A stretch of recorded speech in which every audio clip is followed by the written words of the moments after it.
This episode was recorded in May 2023 when I just finished setting up the studio. There is no video for this episode. It is an audio only. It is a broad exploration in crypto, VR, and AI. Have you ever wondered what it would be like to have your whole net worth invested in crypto?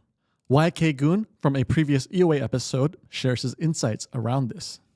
This conversation took part during the centralized exchange crisis. We discuss YK's portfolio and how it was affected from the Luna blowup to FTX. We discuss why he's 100% invested in crypto, the bottlenecks for mass adoption, his most successful investments, and how he avoids post-investment regret. In part 2, YK is really excited about VR. This was sometime early last year when it was a little bit more contrarian. However, with this year's launch of Meta's new AR glasses, perhaps VR might hold some more promise. I know they're different technologies, but Meta seems to be surprising us. Lastly, we discuss AI and how YK is using the new technologies in software development as CTO of Kakitangan, an HR SaaS software. If you are interested in crypto, VR, and AI, definitely take a listen. Let's dive right in.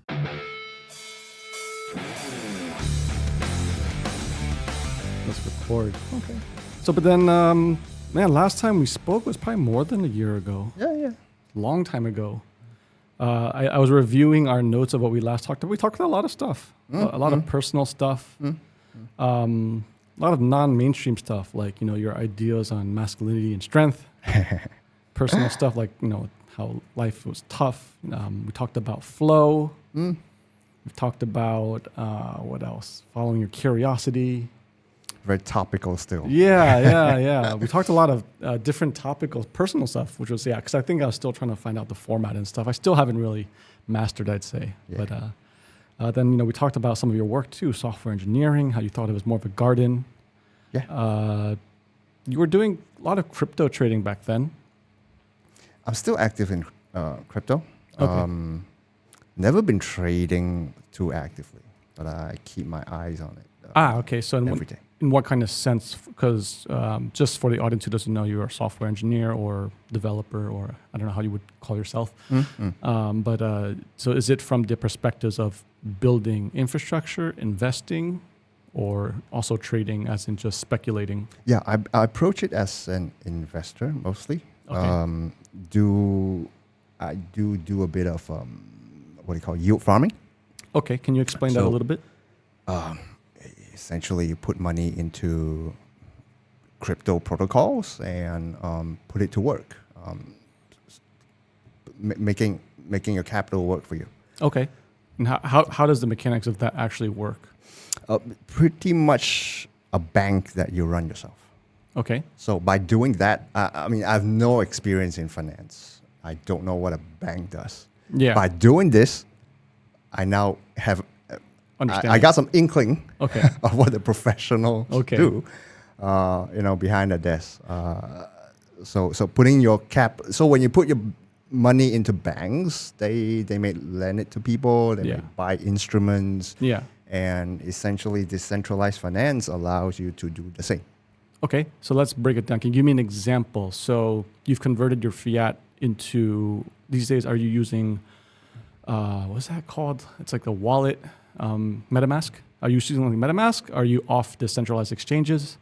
I do all that. You do all that? Which one more wallet or more centralized exchange? I do both. You kind of need both. Okay. So the process may look like this for people who never done this. Yeah. Yeah. Okay. I'm not involved in this. Just very loosely. I talk to a lot of crypto people, but yeah. Okay. So my experience is my workflow looks like your capital starts as ringgit. So you try to turn your ringgit into a crypto. So in my workflow, I would turn it into XRP first. What is XRP? XRP is a currency it's called, what do they call it? Ripple. It's called Ripple. Ripple, okay. So by Ripple, I would send it to... Ripple's a cryptocurrency. Correct. Yeah. And I would then send it to a centralized exchange. Okay. Usually Binance, could be others. Mm-hmm. From Binance, then I would turn that into a stable coin. Mm-hmm.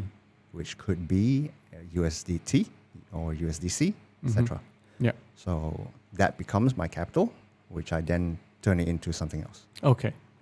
So then from there, I may then send it out of a centralized exchange and then into a network like Ethereum, into a network like, say, Arbitrum or any other network. Mm-hmm. Yeah. And would you say the majority of your net worth is in crypto now? I would think so, yes. Well, okay, so you're like, are you a maxi? I don't think I'm maxing anything. Okay. Yeah. Okay. Yeah. Okay, so then you've converted most of your fiat into crypto, or at least a big portion of it, and then you're kind of managing it through. So when you start diversifying, right? So now you put it into a centralized exchange, and then you've converted it to other types of cryptocurrencies. Yeah. Is it still sitting with the exchange for the majority of it? You try not to. Try not to. Yeah. Okay. Yeah. So, but sometimes you have to because you don't want to do too many transactions. Yeah. For cost reasons. Okay. So safe to say, a large portion sits outside of a centralized exchange. Okay. So most of them are in protocols, in networks, in the decentralized ways. Okay. So they're actually in my sitting, control. Okay, in your control. So it's not even sitting in a wallet or anything like that. It's mostly spread out in other protocols that are not tied to like the systemic rest of centralized exchanges. Correct. And so a lot has happened actually since we last talked with crypto, right? Probably the world's changed 10 times over probably. You went through maybe 6, 7, 8 months ago with the SBF, the whole scandal. How did you make out with that? Like what happened in your world? Were you heavily trading or investing? Were you in the right exchanges? Did you get hit? I felt somewhat lucky about FTX. Okay. I didn't feel so lucky with the Luna nonsense. Oh, but okay. let's talk about FTX first. Sure. I did not get burned. Almost. Okay. It was so I did not touch FTX at all. Okay. Oh, you got lucky, but because their exposure was really wide, right? Exactly. They were like the third or fourth largest in the world or something, or even it was big, right? Yep. So for some reason, I find the whole FTX ecosystem. What's the word? Dubious. Okay. Somehow. So I felt no temptation to do business with them. Well, so can you pull on that thread a little bit more though? Like, how could you feel it's dubious? I can't say exactly why, but okay. when I see an icon, that everybody celebrates, I just feel skeptical. I think that's you by nature, though, right? I think. I hope so. Yeah, I think so. Because if people want a reference of your profile and kind of how you are, we talked about it in the last episode we did, right? Yeah. So I think by nature, also maybe a part of your, maybe you kind of built this kind of skill set of inherent anti-fragility. Okay. Maybe it's intuitive at this point, right? But it's maybe this collective experience or your mindset that frames or your decision choices kind of maybe helped you define that. I hope you're right. Again, well, at least for FTX, right? So that helps you in that respect. Yep. Okay. But I got burned anyway. Okay. Because their footprint is so large. Yeah. I had some asset, not a whole lot, but some asset in an exchange not related to them. Okay. But eventually, I don't know, a few years ago, was bought over by FTX. Okay, and you didn't know. I did. Oh, you didn't know. Okay, but you didn't. No, I did know. I did know, but it's like I thought, fine. Yeah. Just keep my stuff there.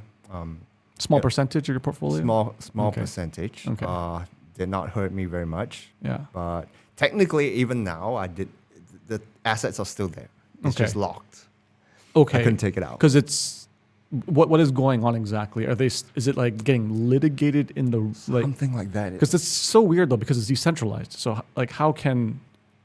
So in this case, it's not centralized. Okay. It's a centralized exchange. Oh, so the exchange can be litigated and assets under it can be. Yeah. In this case, I believe it's a Japanese entity. Okay. Japanese legal entity. So it's probably in the going through some kind of legal process. Bankruptcy process, maybe. Do you know how that would work for cryptocurrencies? Is there like different types of debt, subordinated debt? Like, do people get priority? Does it follow like fiat rules? You think?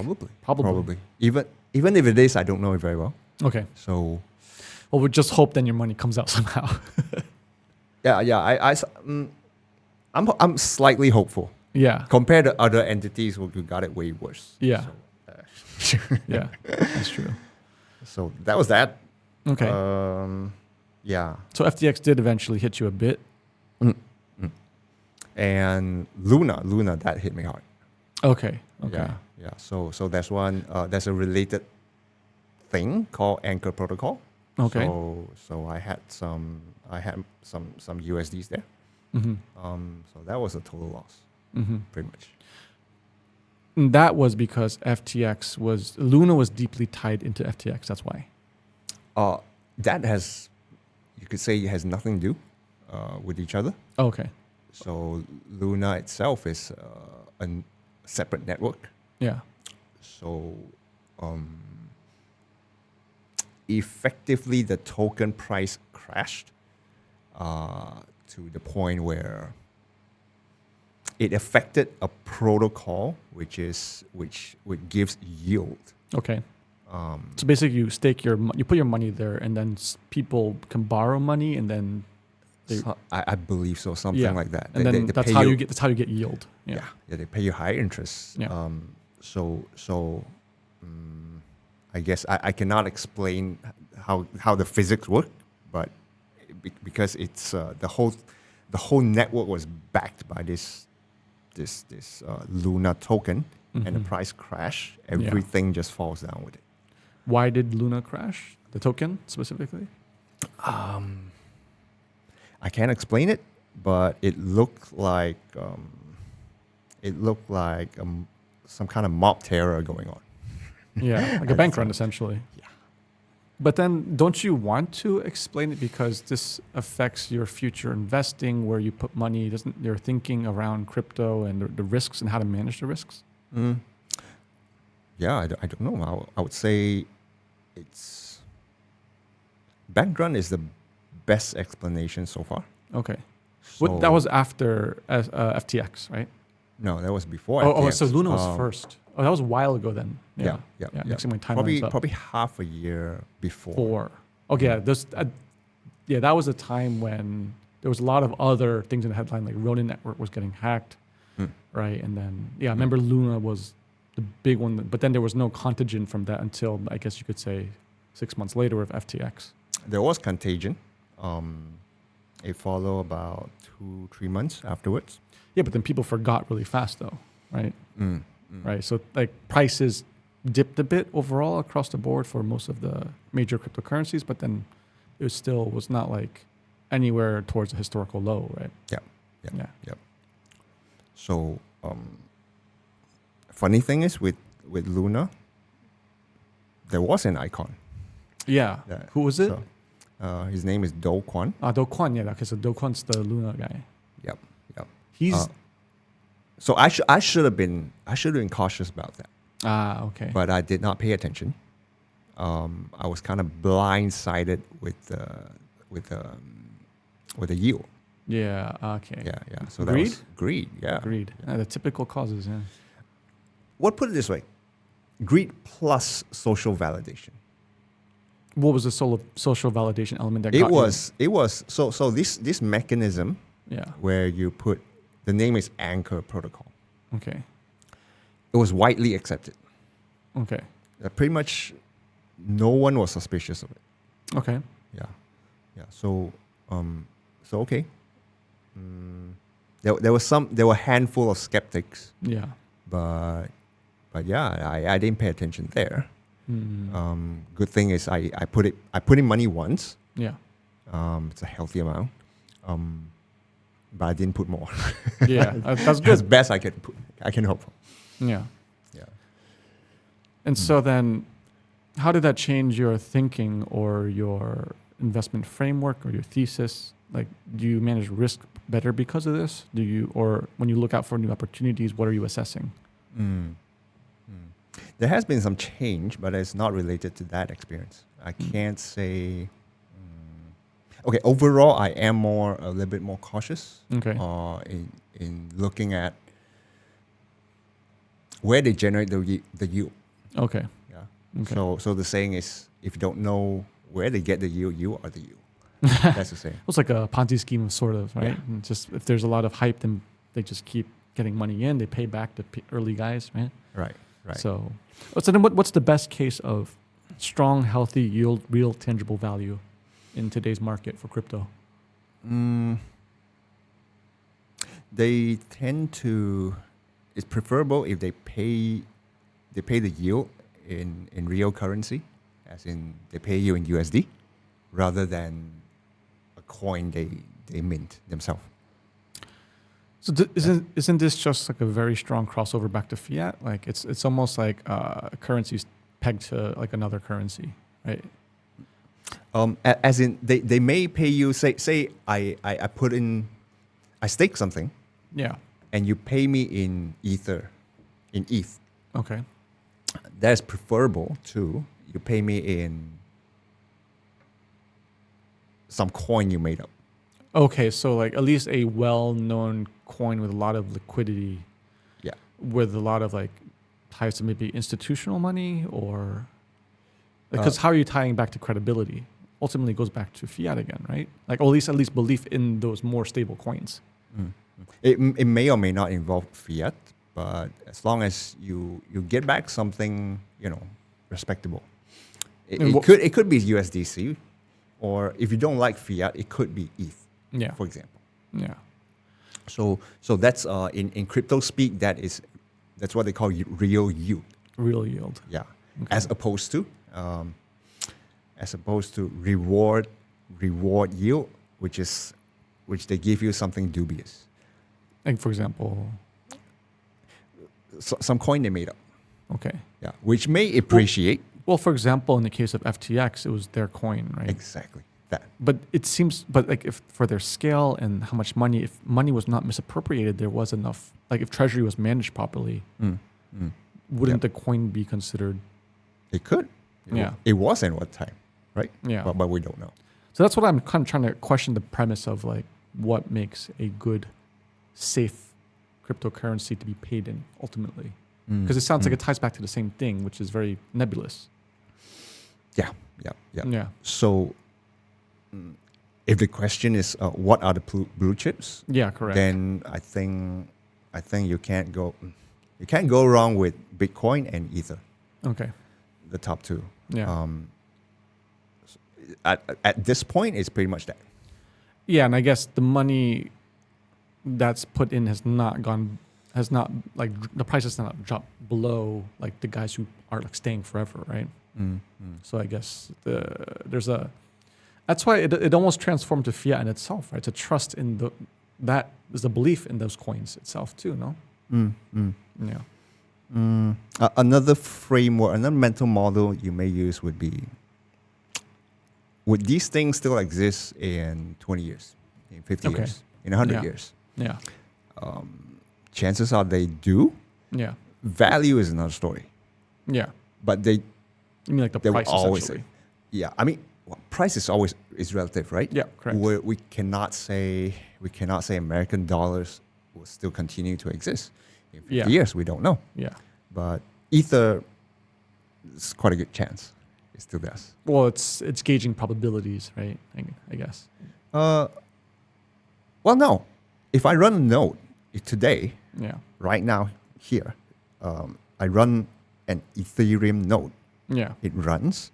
It's accepted as part of the network. Yeah. And I do the same thing for 50 years. Yeah. 50 years from now, it still does exist. Okay. So then, but for the case of regular fiat, like the U.S. Dollar, that tends to be more on probabilities of whether the institutions that we know today are maintained or grow or or degrade. Yeah. 50 years U.S. will still be around. Not a question of value or influence. It's a different one, right? Yep. So, but I think from a technical perspective, you can say, assuming human race does not get wiped out, then yes, the Ethereum will be here, right? Yeah. So that's a fact. Yes. More tangible, I guess. So I guess that's what you find more solace in, more safety? You feel better with these types of cryptocurrencies, that it's more given, more tangible? Yep. Yeah. It's exactly that. So with human institution, we don't know. They change. So yeah. So it's. So but then what's the bottleneck of, like, I mean, it's like almost mathematically given, assuming technology doesn't get wiped out or humans go away. What's the bottleneck of more mass adoption then? Bottleneck to mass adoption. Because it's a given, it's a truth, like you're saying. The institutions of humans and groups and powers may change, but as long as that baseline technology exists, you're going to have it, whether everything else changes around it. So yeah. I mean, the only thing given is your maybe your access to it. That's it. Like you lose the key phrase or whatever. Adoption is a big topic. Yeah. In cryptosphere, and mostly boils down to user experience. It sucks. It sucks. There's so much hoop to jump through. It's like, so I don't know. You have. It's almost like you have to be really determined to do this. Yeah. In order to be even willing to get started. Yeah. So I can understand. Yeah. So then, what's your time frame then? Because ultimately you want your wealth to grow from this, right? Yeah. So then, how do you think of it in terms of the next decade, 20 years, 30 years? Like, how does this kind of unfold? And then how are you kind of playing along these changes? I don't know. That's a large question. Don't even know. What I'm sure of is these things will stick around. Okay. At least the blue chips will stick around. They will still exist. But narrative changes from quarter to quarter. So yeah, the next year we might be trading to different narratives. Yeah. Or we definitely will. Yeah. So long term, it's about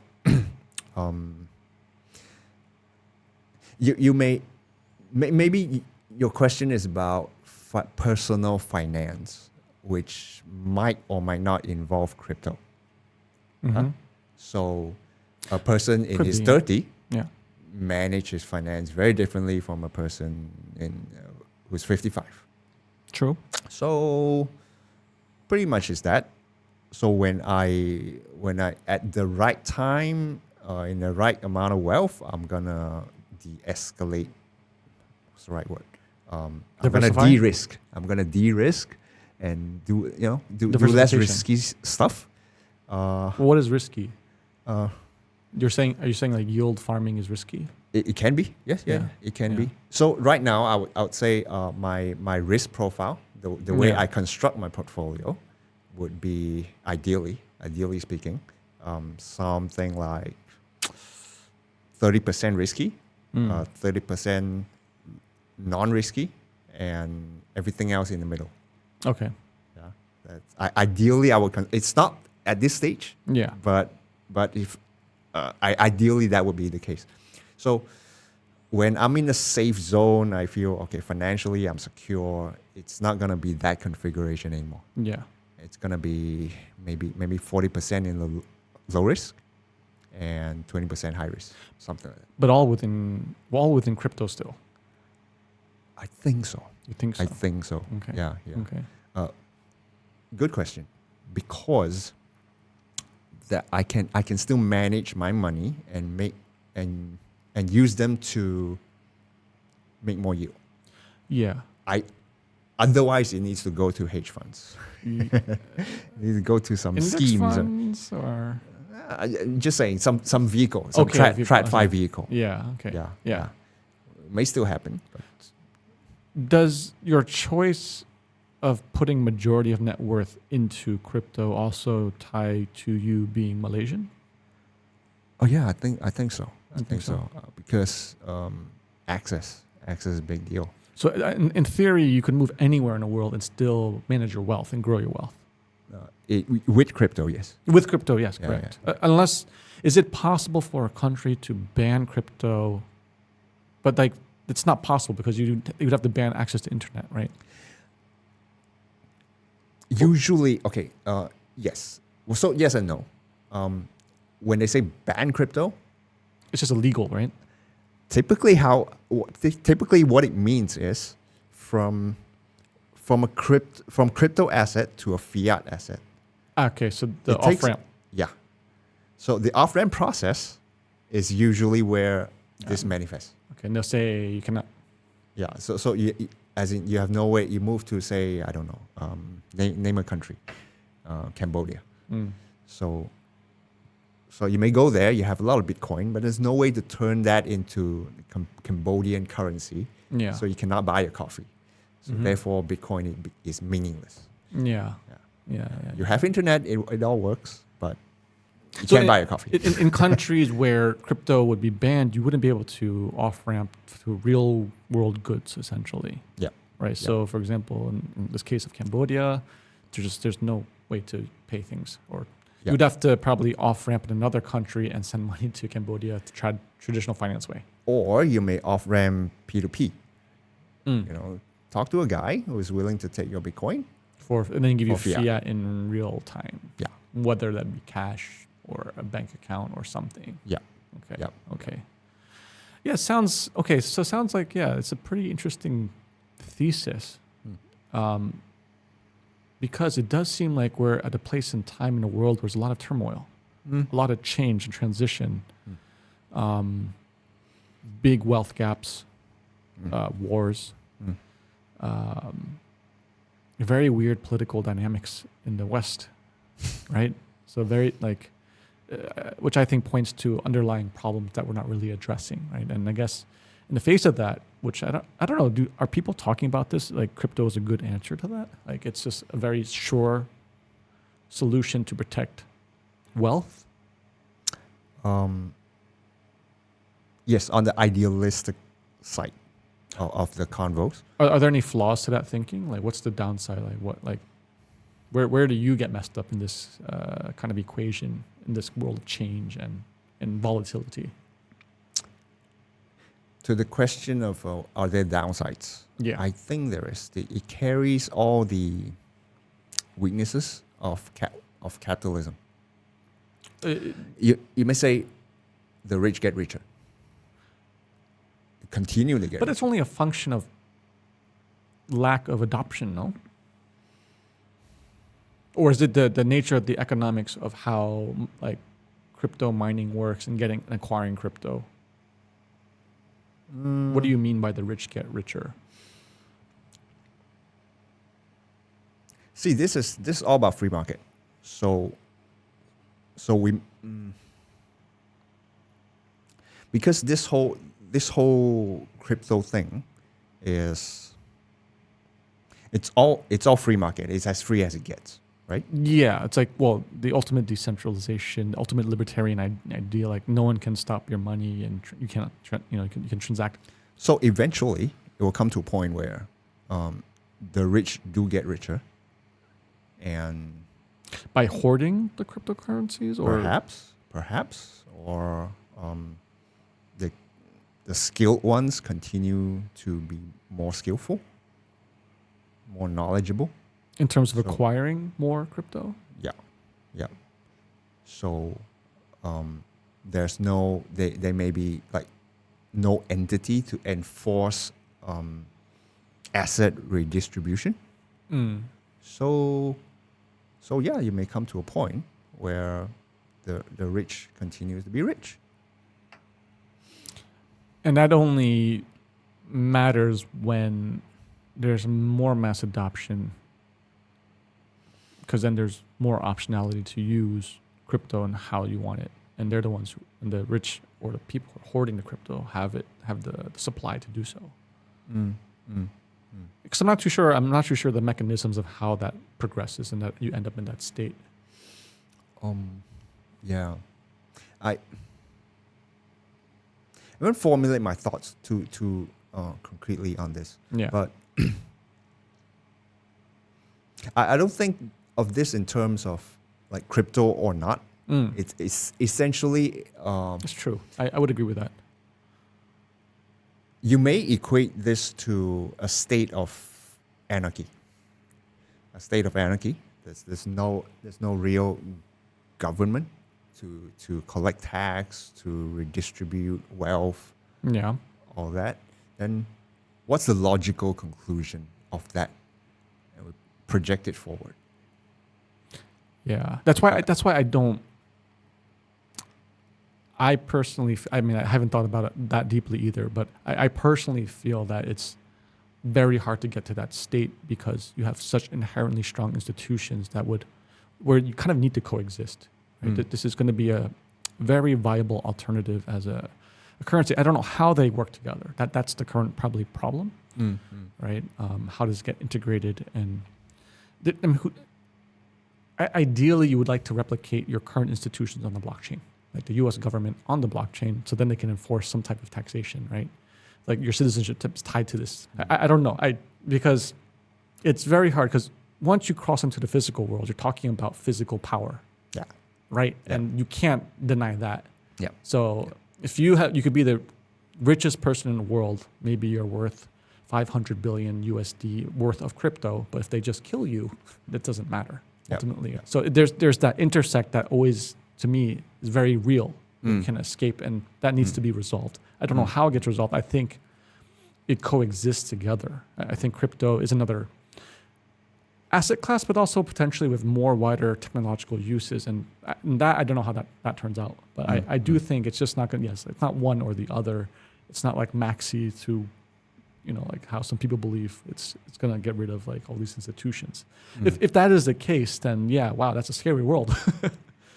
Well, I was addressing this in a crypto-only scenario. Yeah, okay. When there's conventional government mixed in, I think that's a totally different story. Yeah. Which is a little bit too complicated to say how it ended up. But that probably explains why there's not more mass adoption then, right? Because it is this niche and this powerful niche. It hasn't found a way to adopt a more broader base into that mix. So therefore, like, there's no reason for me to, join this movement, right? You brought up mass adoption. I think maybe it's worth going deeper, try to unpack what that means. Yeah. So mass adoption, it could mean, in my case, if you do what I do, you would manage your finance in DeFi, so in decentralized finance, right? Other people hears mass adoption, they may think using it to buy coffee. Yeah, I see what you mean. I see your point. I think that ship has sailed. Oh, you think so? You think that could never, not gonna manifest ever, or okay, it may happen at some point. At this point, it's not realistic. Yeah, in the short term. Yeah, next decade or so. So, some of the people may think I'm gonna use it to collect art. Buy NFTs. Okay, that's a different story. Yeah. So, and you may argue that adoption there is quite massive the past year or two. So, NFTs? Yeah.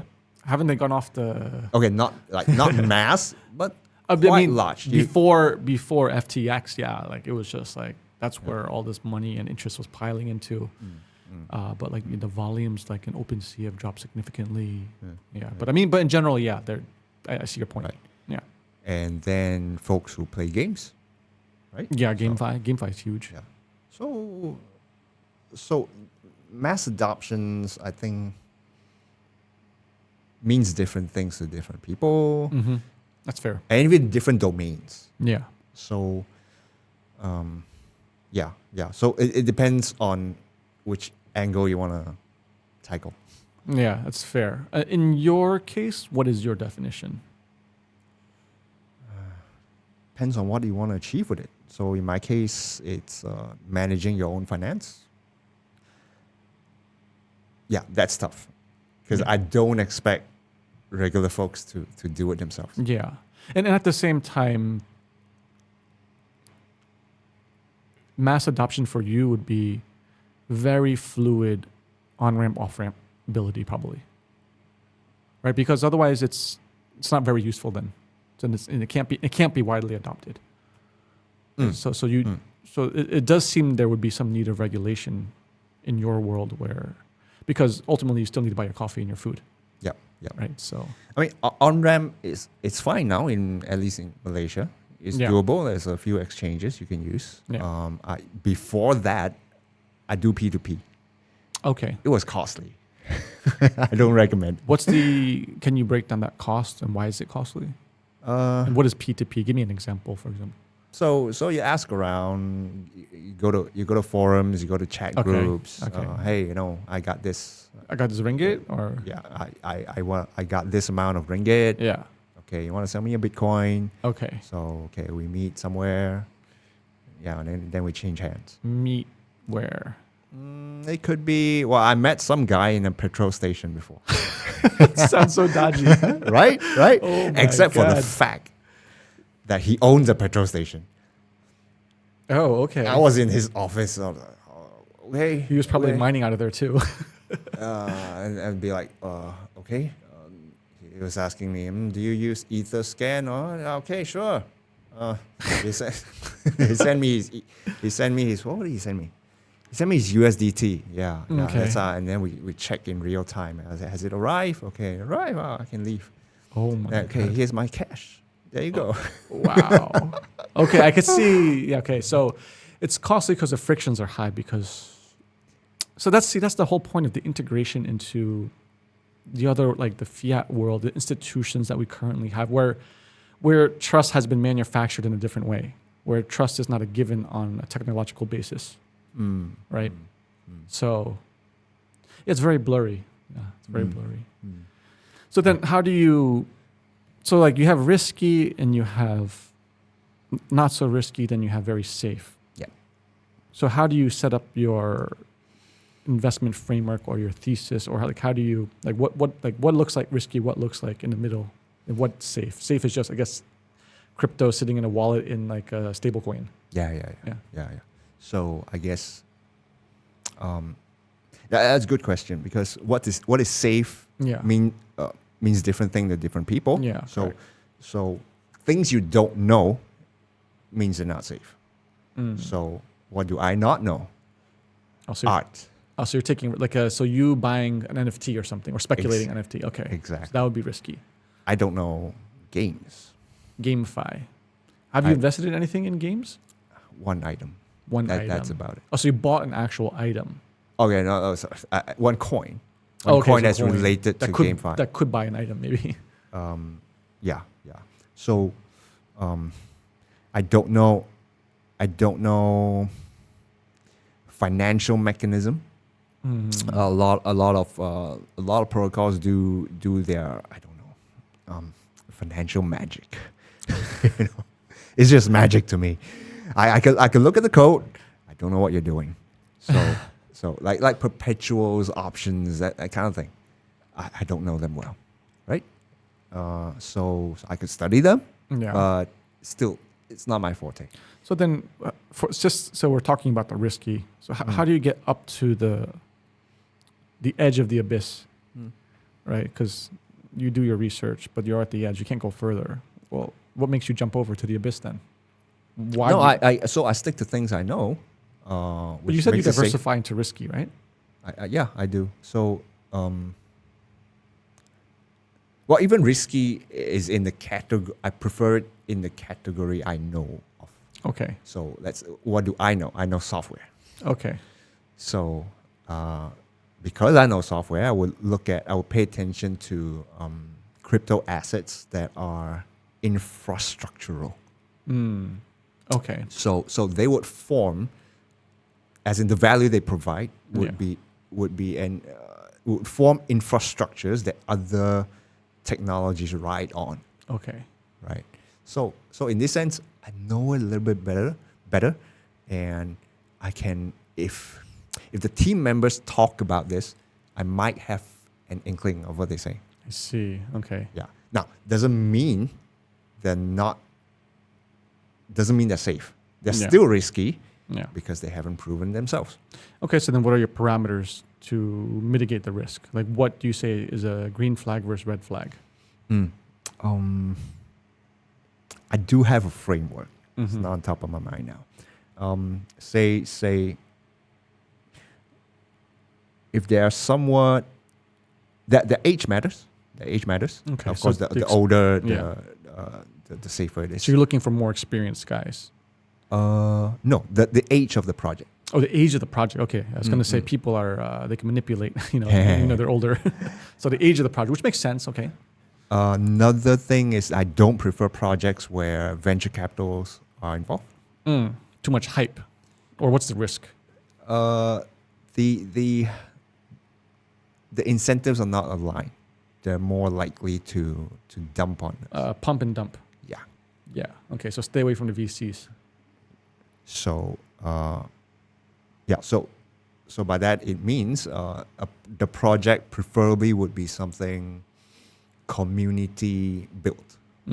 Okay. Rather than a venture backed thing. What else? How about centralized control? Because you need to make the project move along. Yeah. Is that important or is it not important? I tend to be a bit more loose on that. Yeah. Okay. So not important for you. Not as important. Okay.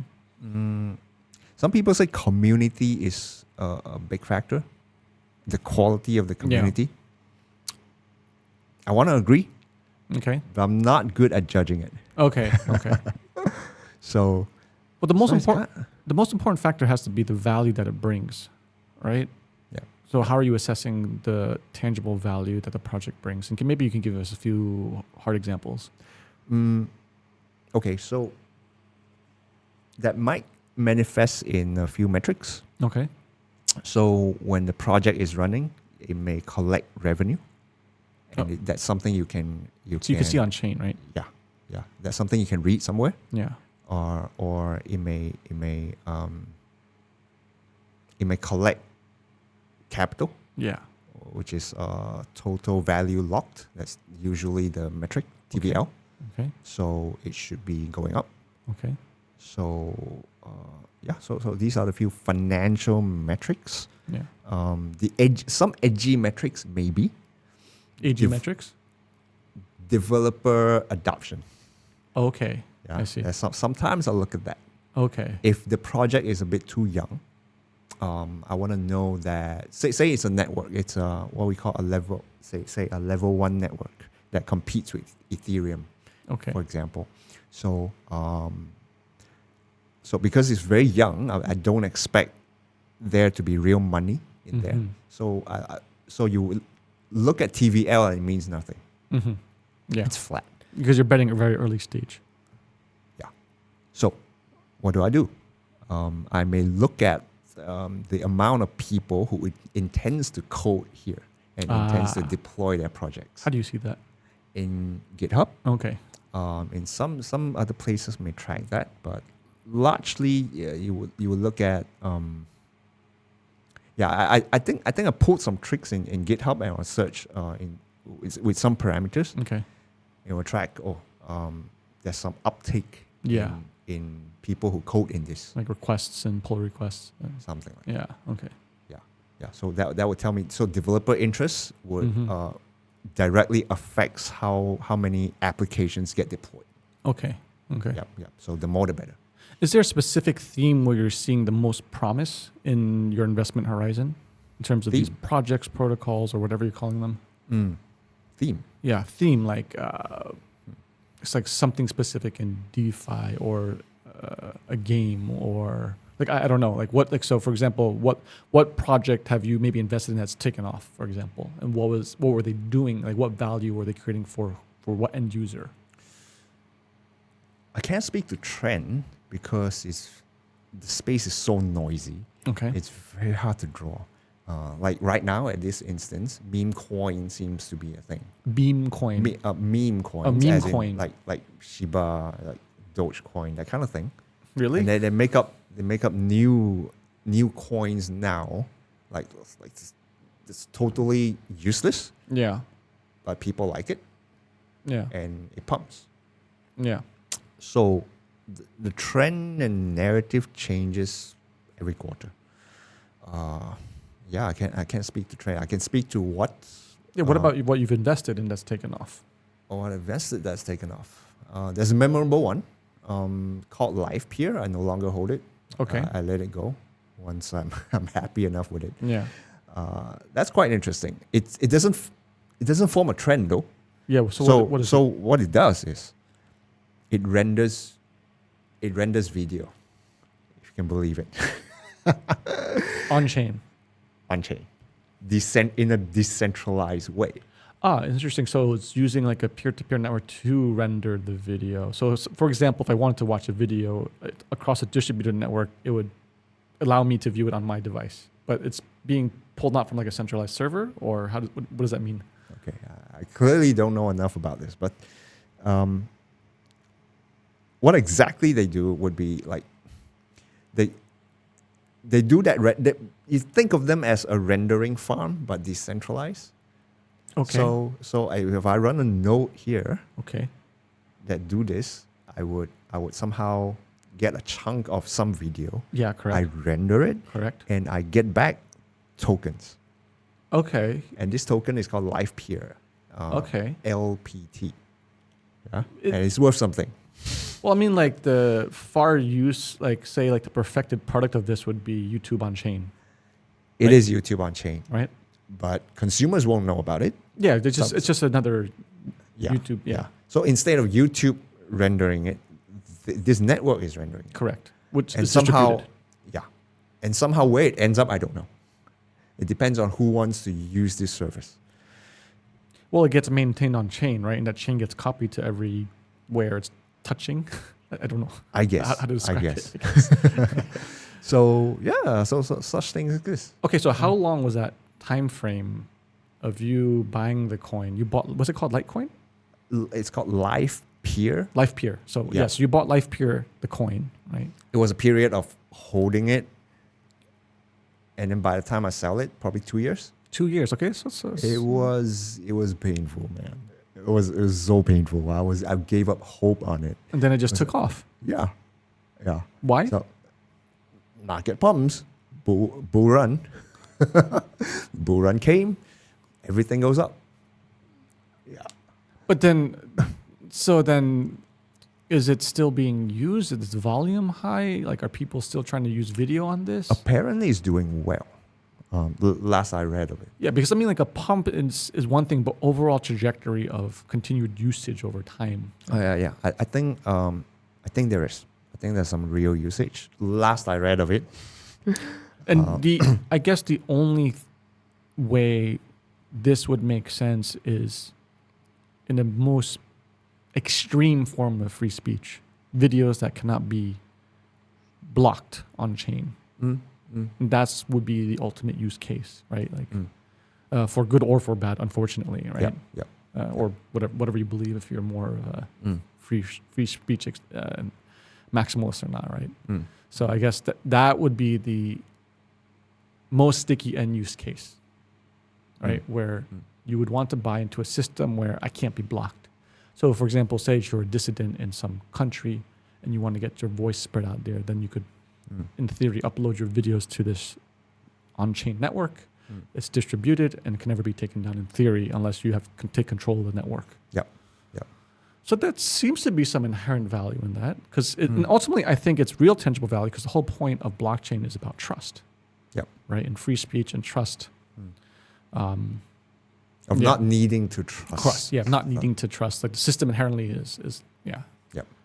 Yeah. So interesting. Yeah. So that was an interesting gamble. But in a sense, it's more of a trade than versus an investment, right? Because you weren't sure if that was going to take off or not, but it just took off, and then you ended up exiting. Well, okay. Put it that way. There's always that element of luck. Yeah. So I cannot attribute this trade to my being clever. Yeah. But there was some fundamental analysis done at the time. So of what's available. Yeah. This one seems to be in an interesting category. Mm-hmm. And I remember looking at what the market can offer. Yeah. Centralized and decentralized, and looking at this is what the market cap potential is. and this one seems to be undervalued. Okay. Also, I compared it to, the comparable players. Yeah. So looking at their worth, this seems quite cheap. So yeah, it panned out. Did you think it would be as big as it got, or was it like what you were betting was a lot smaller than the actual value that you got back from it? Right. So rephrase that. Yeah. So for example, Peter Thiel, when he wrote the first check to Mark Zuckerberg, it was like 500,000. He only thought he was going to 15x his money, but he like 1,000 bajillion percented his money. So did you so was your in my case what was it? Yeah, in your case, so what was your expectation? Did you think it was going to 10x, but then you got like 100x, or what was the case? Okay, I don't have the number, but it'd be something like that. You were surprised exceeded. Exceeded by far than what you thought in your initial analysis. Yeah. Although I did not quite have a target. Yeah. I never had a target with anything. Yeah. But it did exceed. Though that's how bull runs are. So.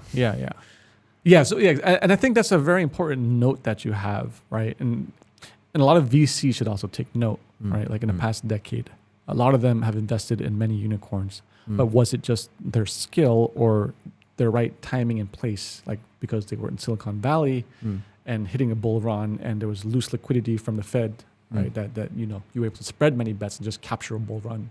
So how much was it skill, and how much was it actually, your luck, ultimately? And then the people without the hubris, in the wrong cycle may apply the wrong logic, and then you get wiped out, right? So it's a good framework, I think, a good story, good anecdote. So in this case, I'm also glad I had the ability to take profit. Yeah. It's not a small thing for me. Well, here's the other thing about investing like this. After you took profit, how much more did it go up? I don't care. I don't want to know. Smart. I don't want to know. I take it off. So I have lists of things. I call it radar. Yeah. It's just a list of assets. Once I sell something, I take it off the list. I don't want to know anymore. Isn't it a learning moment though, or you think that's a slippery slope?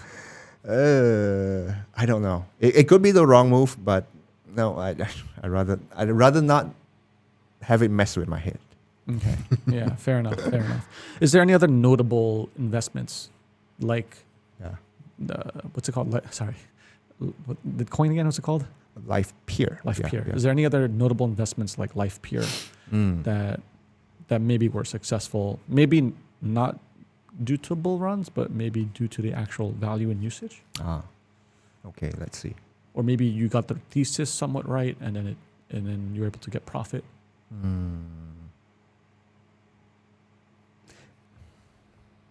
That's not so easy.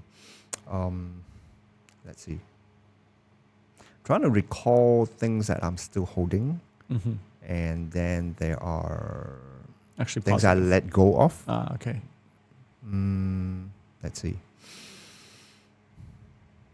I guess I tell you one that's not that. Okay. It was pure luck. That was BNB, Binance. Okay, Binance. But it's something I bought to hold to tiny minuscule amount. Yeah. I was buying to hold for the benefits because trading fees, discounts, trading fee, whatnot. And then I stopped paying attention to it. And one day I look at it. Wait, what was it? 5-figure? Oh wow! Look at that. That's nice. So that's that. But that wasn't a play. That was coincidental. So are you actually able to grow how do you measure your performance? Are you looking on a monthly, quarterly, annual basis? Yeah. In fact, I look at the holding value and compare it from week to week. Yeah. Okay. Yeah. But okay, so the real answer to that is you compare it to how Ether performs. Actually, before that, to answer your previous question, actually, holding Ether is just the best. The best return for the least cost. Okay. But cost as in the effort you put in. But that's because you were probably very early in Ether. Is that fair to say? Because it's able to weather the swings and overall still up. Because say if you got on a different time frame. Yeah, but I didn't. It's not that I hold a lot of it. Okay. So, yeah, it's not that I hold it and it remain constant. Yeah. And then it grow large. Yeah. Over the years. It's not like that. Yeah. It's kind of. It is a large chunk of my portfolio right now. Yeah. But it was kind of willful. Okay. So. Okay. So what was it you brought up? Managing performance. So compare it to. So your portfolio, it performs this way, and compare it to how Ether performs. Okay. So that's how you should gauge how well you do. So you benchmark against Ether. Yes. But then year over year, you're seeing your net worth grow. Yeah. Okay. Hopefully. Well, of course, it's a question. No. So upon a bear run, of course, there's a huge drop. Yeah. Okay, so you're relative to where you got in, you're still ahead though. Yeah. Of course. Yeah. Okay, but relative to 6-7 years ago. Yeah, 6-7 years. You're overall you're still made money, but you're just down from the peak. Yeah. But that makes sense because you were correlated. Your investments were correlated to the macro, right? Sure. Yeah. From the peak to where you are now, how big is the drop in your portfolio percentage-wise? From the peak, I'd say at least 80. Ooh, that's a huge drop, huh? Oh yeah. Okay.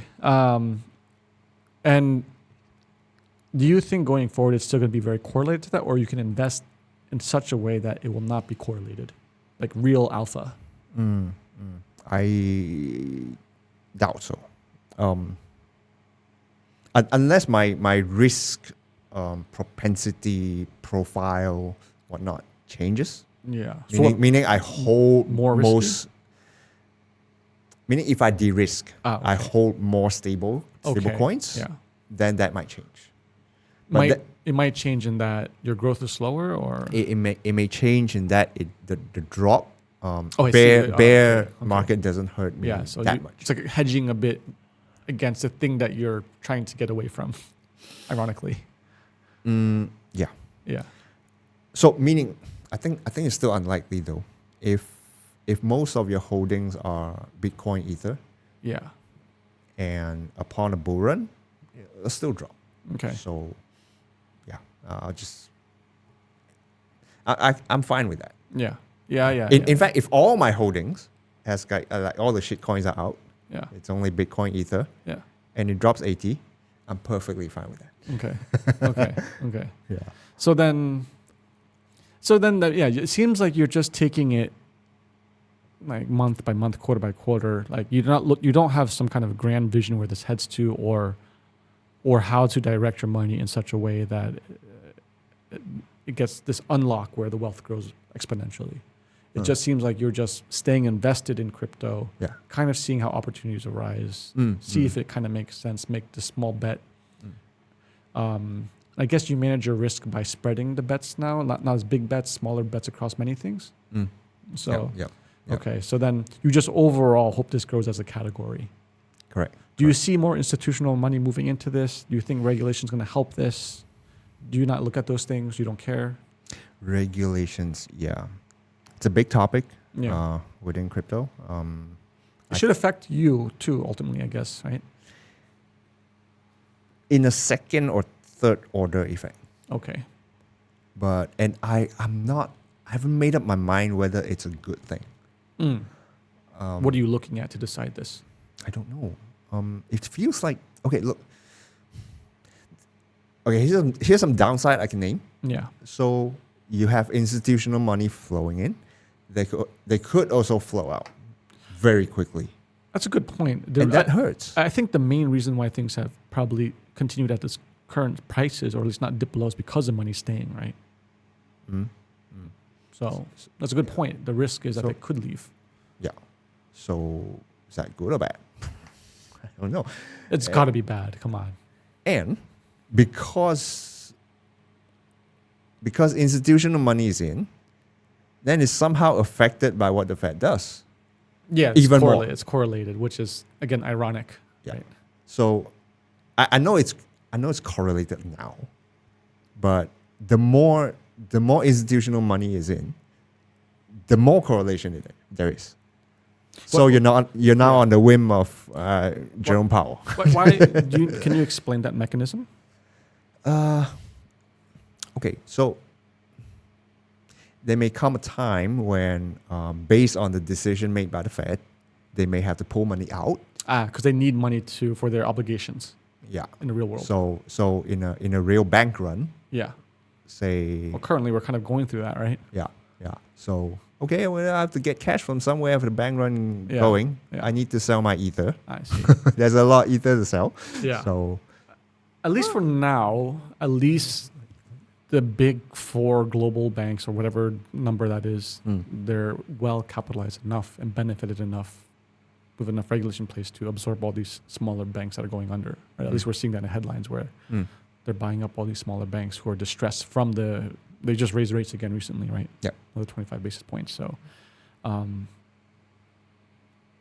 would imagine the guys who are institutional money in crypto probably are part of that group somehow. So it should be somewhat stable for now, I guess. I don't know what paradigm would shift. And then we're talking about another great financial crisis probably. that would affect probably crypto then. I see your point. Yeah. But overall, I don't have a lot of insights about on how regulation plays to this.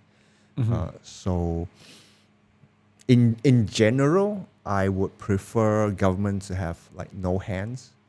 Yeah. In any of this. Seems unlikely after FTX. Yeah.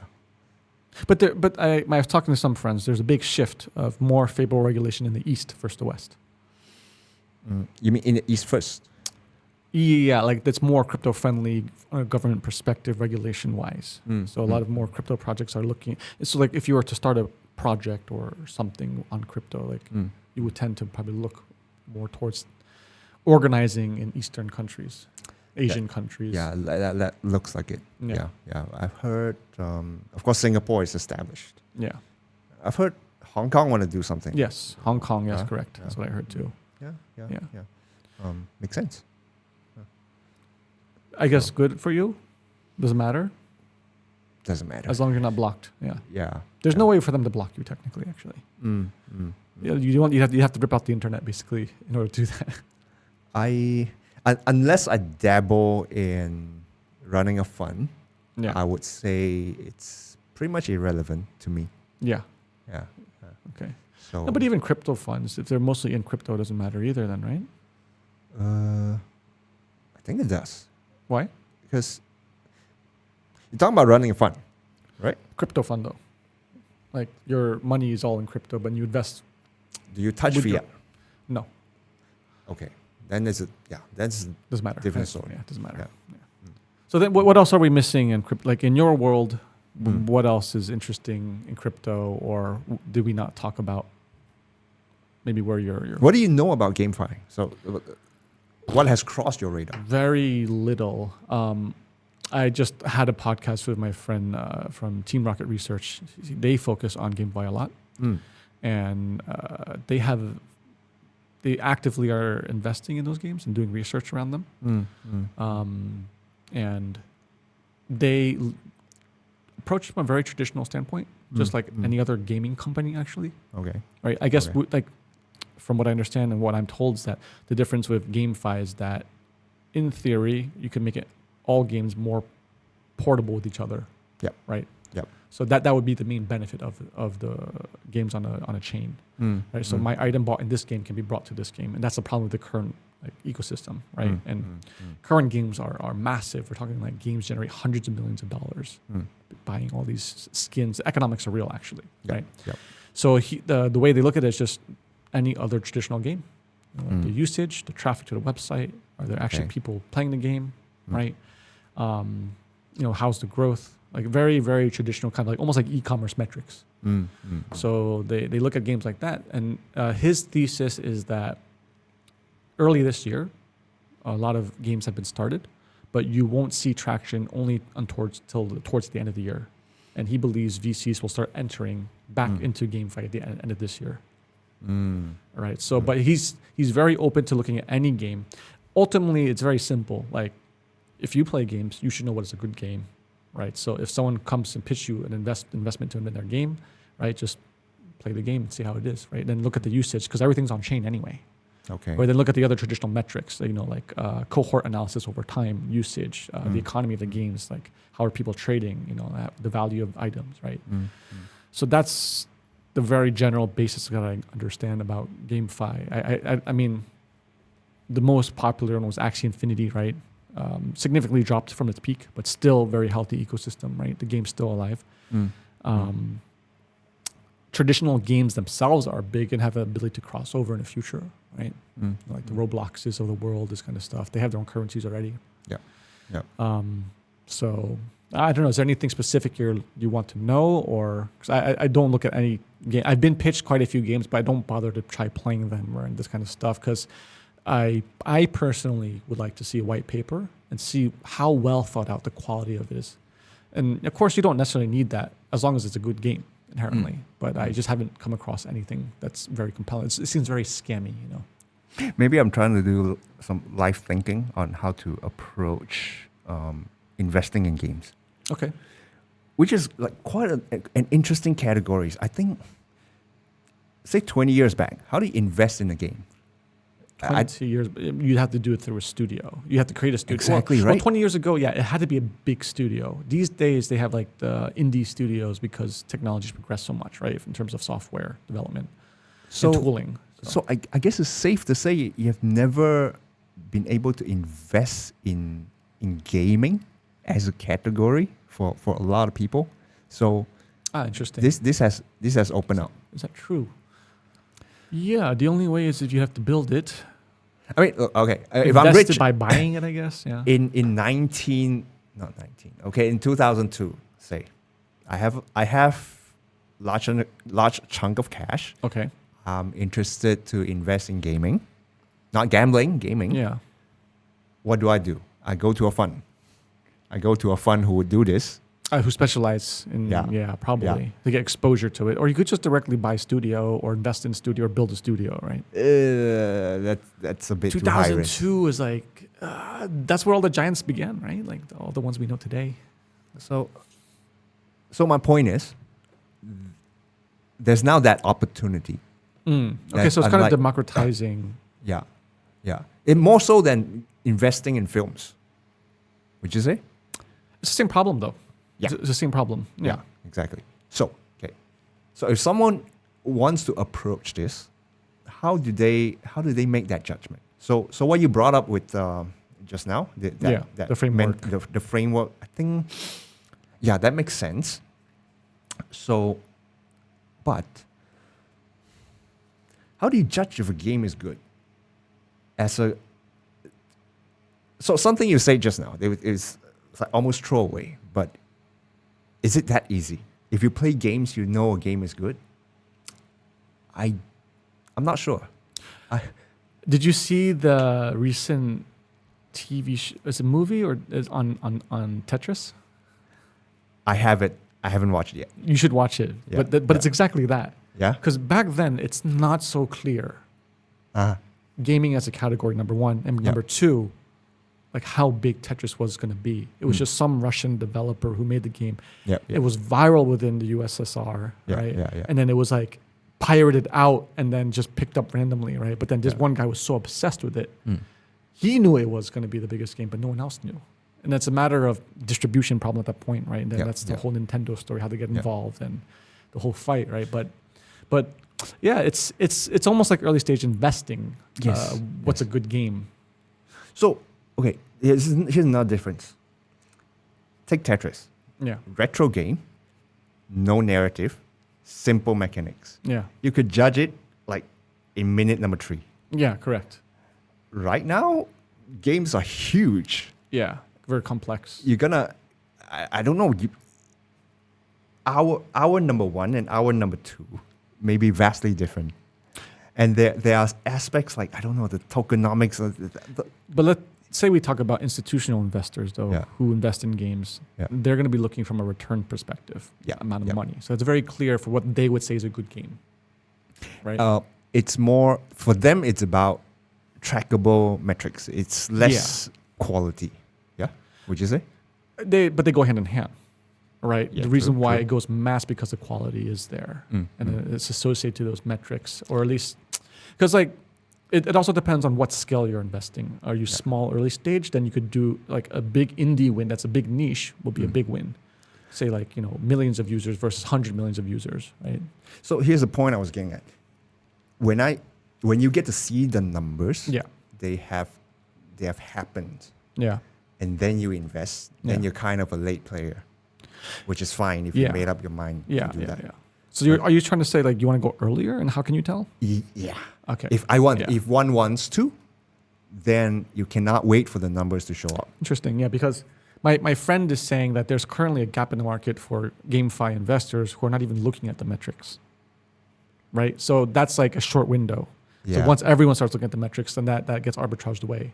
Then it's going to be moving to your space, what you're talking about, like what makes a good game fundamentally, like from the team inception. But I think this just gets, it's more of a traditional IP issue. And when I say IP, I mean ideas.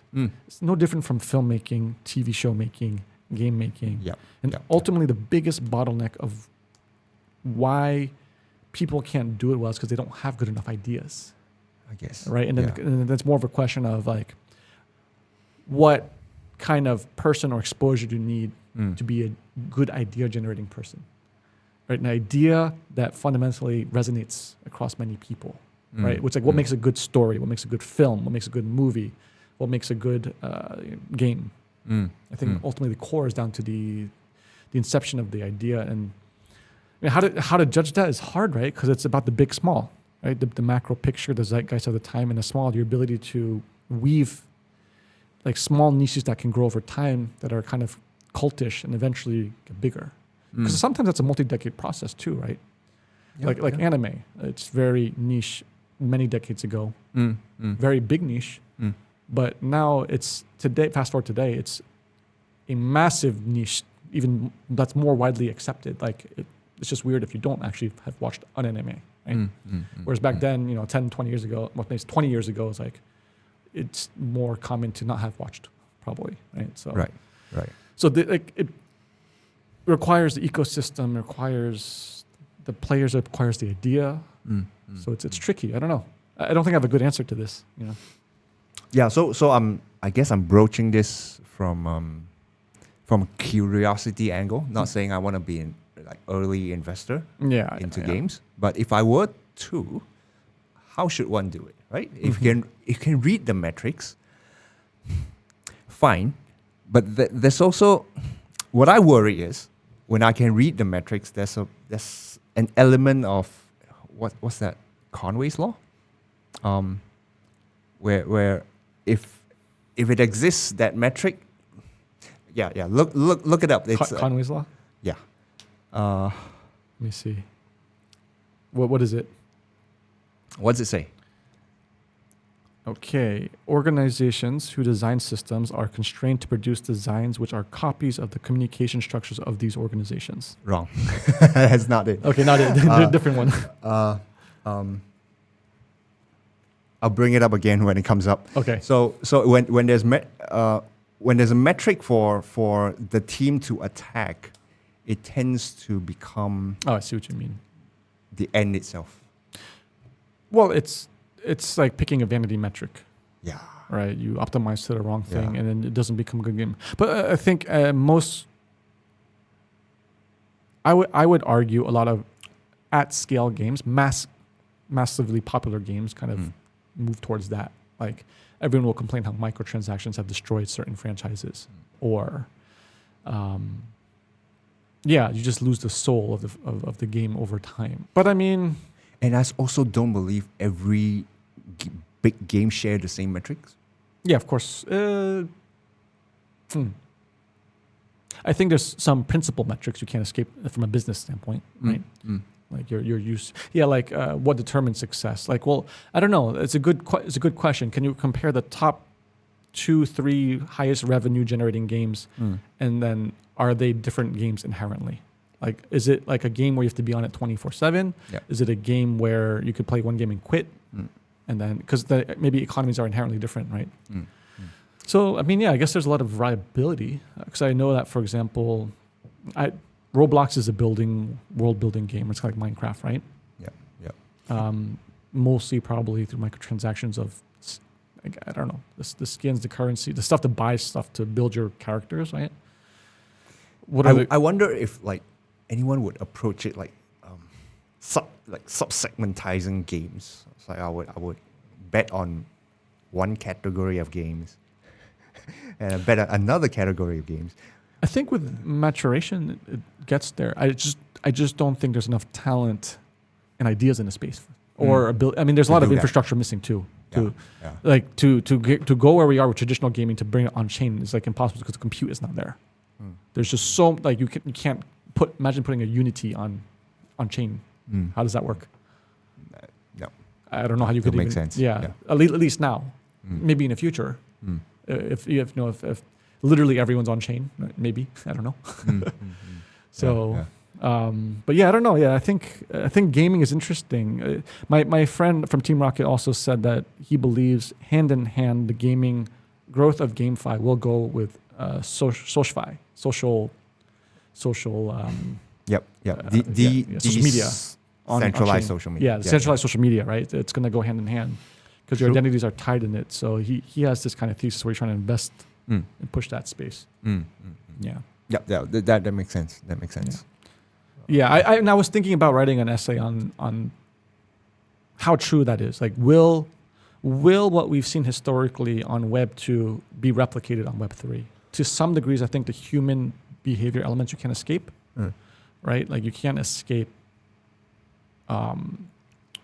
you as a person online, right? So, like, it could either be an anonymous person or it could be a real, like, social profile of you, right? And then your constraints around those problems don't go away. So if you want to put social media on blockchain, then yeah, a lot of those will stay the same. But like how it gets solved and how it manifests, I think, yeah, maybe I'm not saying this very well. I don't know. That decentralized, the social media landscape right now, I don't know, to me it's just total clusterfuck. You would think there'd be more talk about it because trust is a big issue. Yeah, I think it became a public good. It got to so much scale where it's almost like a public good. It's almost a public space at this point. So there's always that question of like, regulation, censorship, free speech. Which you would think like the perfect complement at scale would be blockchain because it's a trust issue inherently, right? So, but yeah, I don't know why it's not taking. Maybe it comes back. It has something to do with what we discussed about mass adoption. Yeah, probably. So as an identity, a sovereign identity, it's basically a solved thing. Yeah. But yeah, there's this gap. There's this user experience gap from a layman to there. Yeah. And there's a few ventures that are trying to tackle that. So yeah, there are for social media. Oh, interesting. Anything you would invest in or no? See, that's the thing. Would I invest it? Yeah. I don't know socials well. That's the thing. Okay. So I know what I'm not good at, so I tend not to touch them. Yeah. But if I can read,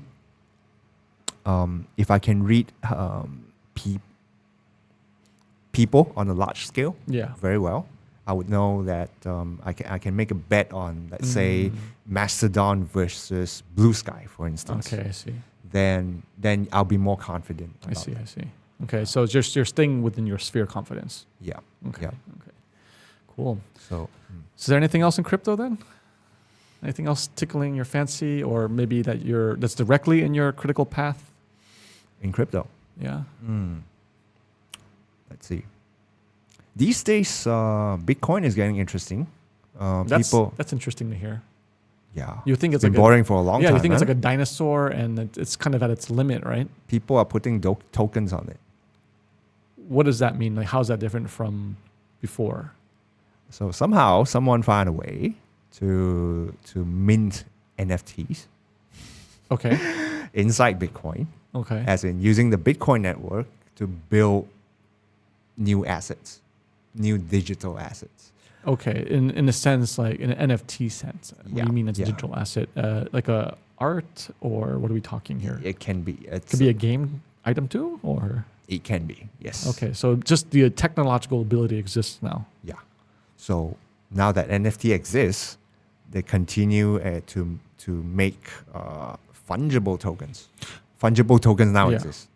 During the big wave of NFTs before FTX, where were most of the NFTs sitting on then? Before NT.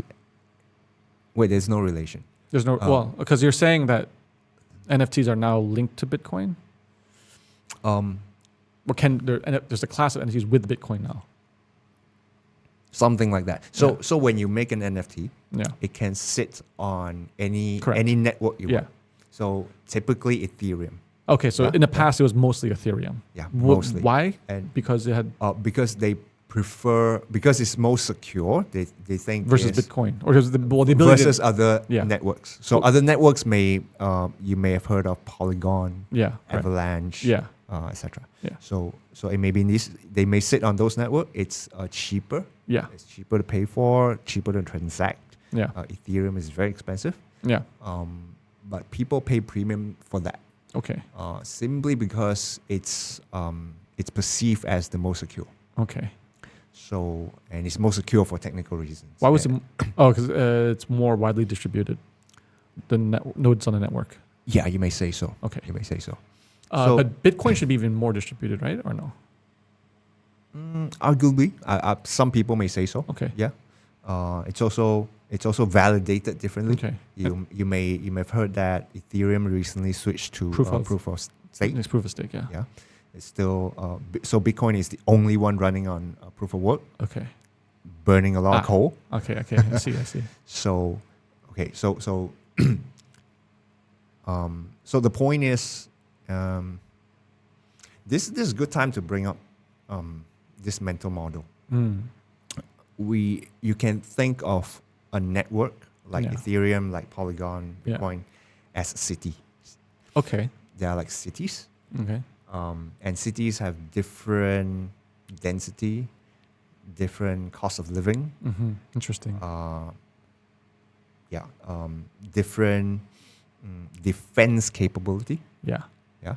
So Ethereum would be equivalent to, say, New York City. Okay. Very expensive living. Yeah. People then to cope, people start to build high rise and live in high rise.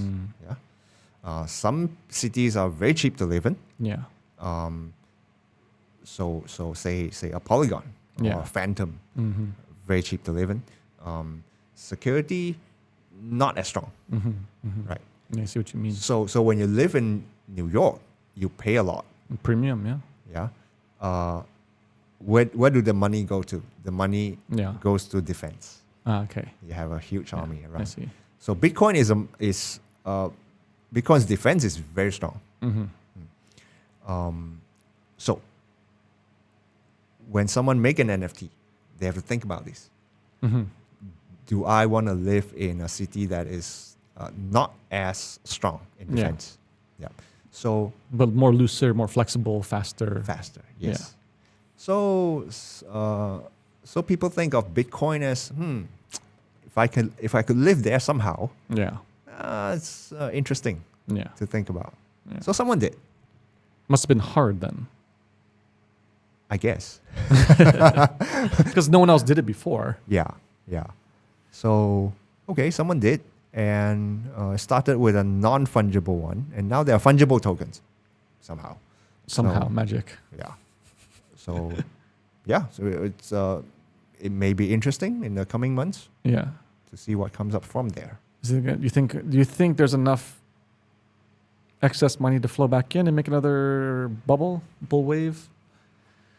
Excess money. Or do you think there's going to be real value? Like, so it sounds like there's nothing different though, inherently. I feel inherently, it's safer. Yeah. But like, for example, if you could build all the game items on the most popular game as a token NFT, whatever, on Bitcoin, sounds better to me then, because there's real usage. People get actual value from playing the games. People spend like 6 figures USD playing games. Yep. So that to me makes sense from that perspective. But other than that, like art is a tough one. Yep. But I don't know if someone value their digital art in the hundreds of millions as an NFT, they better make sure it's on a very secure network. That's fair. That no one can reverse. Yeah, no one can take it. So Bitcoin seems to fit that bill. Okay. Yeah. Other aspects, who knows? It's all super speculative now. It's like okay, but that's something new that's kind of come up on your radar. Yeah. But are you gonna dabble or not anytime just soon? assessing? I don't think so. Just assessing. I'll keep an eye. Okay, you keep an eye. Okay, it's a good update. I had no clue about that. So, how about everything else, man? How is life otherwise? What else is new in your life? I'm excited about VR. Really? That's like that's got to be contrarian, no? Because Meta. I guess is being told to go away from that. I know. I feel ever since I got into it, just not that long ago, maybe half a year. I almost feel obligated to sing his praises. Really? And just to make sure the scene doesn't die. Okay. What makes you say, what makes you so excited about it? I guess from a user perspective. Okay, but first, the fact that Facebook is leading the charge. Yeah. I have a mixed feeling about this. Okay.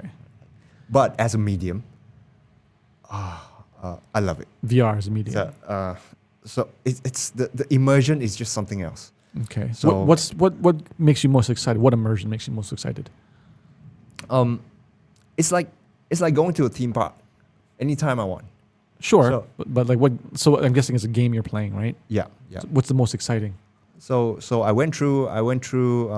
I finished playing Doom, for example. Okay. Doom 3 specifically.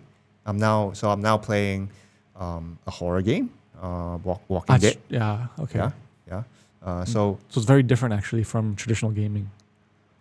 It's all these titles it can be played on a regular PC. But in as an immersive environment, it's just something else. Yeah. You actually get sucked into it. Yeah. So that's I have a kind of communications hypothesis I'm trying to work on, where I believe, like, from a technological standpoint, you converge, like, all the technology that we're using now is trying to converge to this as real life experience as possible.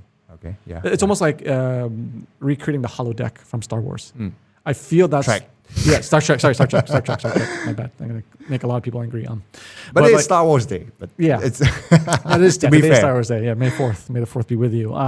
But I feel that VR, handphones, everything, the whole purpose, even like podcasting as a medium, the reason why it works so well, because technology is turning towards like how we've evolved. This is the most natural way to learn, converse, exchange knowledge.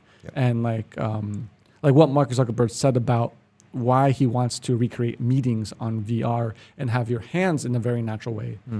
It's because technology's, like, I would have a thesis where I would invest, right, where technology's kind of pushed that to closer to reality. So that's what I think, right? And I think that's what you're talking about, is gaming leaping forward the next generation. I don't know if there's any hardware constraints now. Maybe there are to some degree. Maybe it could be smaller, less invasive, more comfortable, or more immersive, right? It's more like you are becoming the character in the game. It's becoming more real. It's becoming more like tangible. So like if you were to invest in whatever it is, like communications or gaming or whatever, if there's some element of this, I like it. It's what technology makes it more real. Yeah. So I don't know. I'm approaching VR purely as a consumer. Yeah. So there's no investment angle, and it's. But you're a fanatical user though, so it says something. Yeah. It's like it's one of the handful of things I feel excited about in my free time. Yeah. So like whether you're building or whether you're investing, they should listen to what you're saying, right? Because why are you a fanatic? Whereas like the mainstream media will say, yeah, VR's dead, right? I don't blame them though. Yeah. I can name why. Let's examine why. Yeah. some people approach VR by asking, how is it useful? Yeah. How does it make my life more productive? Yeah. Example. I think that's a wrong angle. Yeah. You never get a positive answer from that. Yeah. It's not about making you more productive. In fact, it sucks more time out of you. It's another category of entertainment. Right? Exactly. And so then you have your entertainment consumption horizon, and it's just what percentage can it take of that? It's zero sum. Right? In fact, it's even worse. When you do VR, every medium goes actually away. blocked out. Yeah. That's so it's very powerful in that sense. Well, some people may not like that. I want my phone. Right. So the thesis or theory would be the more you could integrate reality into VR, the more sticky it gets. Perhaps. Right? Yeah. So you don't get to. So when you're in VR, it's totally that thing only. Yeah. You don't see your phone. Correct. No nothing. It's so immersive. Yeah. So okay, some people may not like that. Yeah. I personally do not like that because I would prefer to be in a AR world where everything's enhanced and I can do more with the external. Right. But that's just me. Yeah. Now, then some people may think, how do you make this into something for meetings, make meetings better? Yeah. Great intention, not a killer user case. So it's not. I think you're right from a usage standpoint, but from an underlying technological standpoint, the more you can replicate that reality. So that inherently, that as a technological piece, like a piece of the chain, is going to be very important. Yeah. So if you can make it as fluid as possible, like you really believe you're there in the meeting, that technology can be ported to other things that are more useful, that have more viral use or more spread. Right? To be fair, I do chat with friends in VR. Oh, really? Interesting. And what is the that experience like? The experience is good. I recommend it. It's not as good as this, right? Definitely not. But it's better than, say, it's Zoom better call. than Zoom. Okay. Yeah. So you have audio only, low resolution. Zoom slightly higher, and VR. Yeah. It's think of it like 4K compared to 1080p. Oh, really? That's a pretty big leap, though. I guess. Yeah. If you are a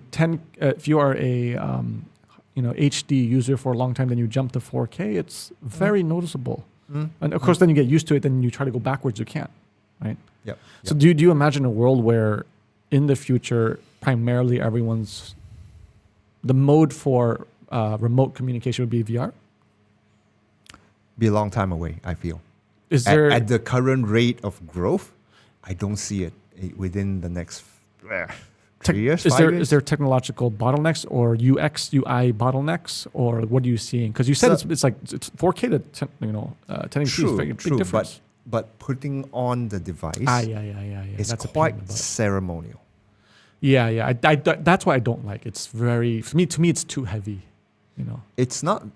Well, suppose it's a perfect device. It's very light. It's very okay. If the device is this, okay, that's fine. That no problem. But as it is right now, putting it on, turning it on, going to the right place, it's a ceremony. It's not trivial. Yeah.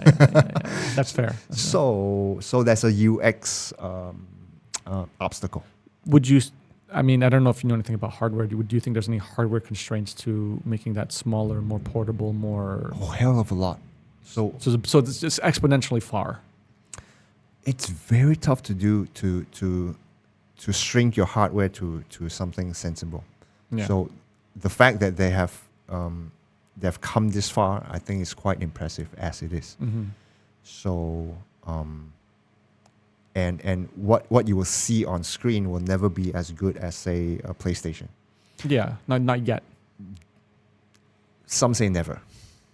No, come on. With the advent of quantum computing and I hope someday Moore's law, I hope someday, but I'm telling you, technology converges to the reality, man. I hope so. I would believe. That's my guess. Yeah. At least at this point, it's I find it impressive enough that it is where it is today. So, but anyway, I think hardware capability is less of a concern. It's about people don't find it appealing yet as an idea. Yeah. The few games that I've played on VR, like the spaceship ones, made me too nauseous. I couldn't do it. Like, it's just not feasible for me. But other games. What is it? What game is it? So you drive a spaceship. Yeah, you drive a spaceship. It was on PlayStation. Uh-huh. Yeah, and then it's just rotating the ship around. Then you're like, oh, like I really can't handle it. It was PSVR. Yeah. Right. Yeah. Right. Yeah, okay. So. But if you could solve that, fantastic. You know, other games are very enjoyable, but they're more like sillier, kiddier games, right? So, Right. But yeah, I think, I don't know. I do imagine it getting to a place where it's very good, right? So, and I don't see why it shouldn't keep. I think what they have to do is cultivate the fanatics and keep feeding the fanatics. It takes time, like the evolution of console games. It's multi-decade to where we are. So, but if they cannot maintain a rabid fan base and keep feeding and growing that, then it's very hard, right? Yeah. And there's no guarantee that this will continue. Yeah, especially with the advent of AI, right? Facebook has lost the script, I guess, and everyone wants to compete on the AI space instead of looking at VR, right? Yeah. So as of now, games are still rolling in. Yeah. So that's a positive sign. Hope that continues, but do you still purchase games regularly? Sometimes, yes. Okay, so every year you at least purchase a game, probably. Yeah. Okay, a game or two. Yeah. And then so like it's almost like with I don't know, what is the cycle for a regular console? Every few years there's a new console? Like an upgrade? It feels like 5 years, I don't know. Actually it's like 5 years, right? So So are we up to that 5-year mark for VR game sets? Yep. And I think a new model is coming out this year. Okay. Yeah. That's the word. For which one? For Quest. Oh, Quest. Okay. Actually, I don't even know the world of VR. Like, who are the players? It's like I know. So you have PlayStation. PlayStation, which is PSVR 2 just came out, and that's quite a premium device. Yeah. And then on the lower end, it's produced by Facebook. So it's called Quest. Oh, Quest. Okay. So the newest one now is called Quest 2, which is what I have. Okay, you have Quest 2. So Quest 3 is about to come out. Okay. Also, they are still producing and investing and growing this. Yep. So interesting. So when you buy a Quest model, everything you see within is a Facebook ecosystem, a Facebook made ecosystem. Yeah. Okay. It's they run their own operating system, which underneath is Android. Yeah. But they have their app store. They have their they update their OS constantly. So yeah, it's their ecosystem. And there's a small player called Pico. You may have seen some advertisement. Okay. So that's run. I don't know that ecosystem well, but they exist. So which is a good thing. Okay, and then so your only experience is with Quest. Yeah. And the games that so all these makers of these sets, do they have? Is it the same problem with current consoles, like the certain games that are only on certain platforms, or are most games on all platforms? Short answer, yes. Okay. Yeah, there's some titles that are exclusive to VR2. Okay, I see. Like PlayStation VR2. Yeah, I see. That's probably the Sony IP. Yeah. Though a lot of games in Quest, Oculus Store, are adapted. Okay. Over from PC, or the other way around. I don't know. And so for Quest, the library of games is good enough. There's plenty to play, and they're very good games. Yep. Okay. The library has grown quite well in recent years. Okay. Yeah. So they have you may know, they have Among Us. Yeah. Adapted one. Oh yeah, I've seen videos where it looks like very. I don't know why you would play in VR, but it exists. No, but the viral videos are hilarious. It's like these really old dudes chasing little children, like trying to stab them. Little kids are screaming. It's like, it's funny. Yeah. Okay. I guess that was the VR game. I wasn't sure what I was watching at the time, but now thinking back, I think it was the VR Among Us, which looks really fun. So, right. Okay. Yeah. There was, interestingly, you may know the title Myst. Yeah, that was it's like the first game I probably ever played. Like one of the first many early games I played on PC, in the 90s. Yeah, right. That was a fantastic game, puzzle game, right? Yep. Yeah. I just played the original a few months ago. How did you play the original? No, it is the original. Like you got an emulator, or yes. Okay. Yeah, you run it on an emulator within Windows 11. Yeah. And I played it because I was sick with COVID. Yeah. I don't feel like doing anything else. And that was one thing I could play. Did the game hold up? Oh, yeah. It was still good. Well, I mean, the graphics didn't bother me. So for some people, maybe. Yeah. But but inherently the game itself, it was still a good game. Absolutely. It's like a good classic book. There you go, right? So what makes a good game, right? You play that, something like that old, like we're talking many decades. Yeah. Approaching 3 decades probably soon.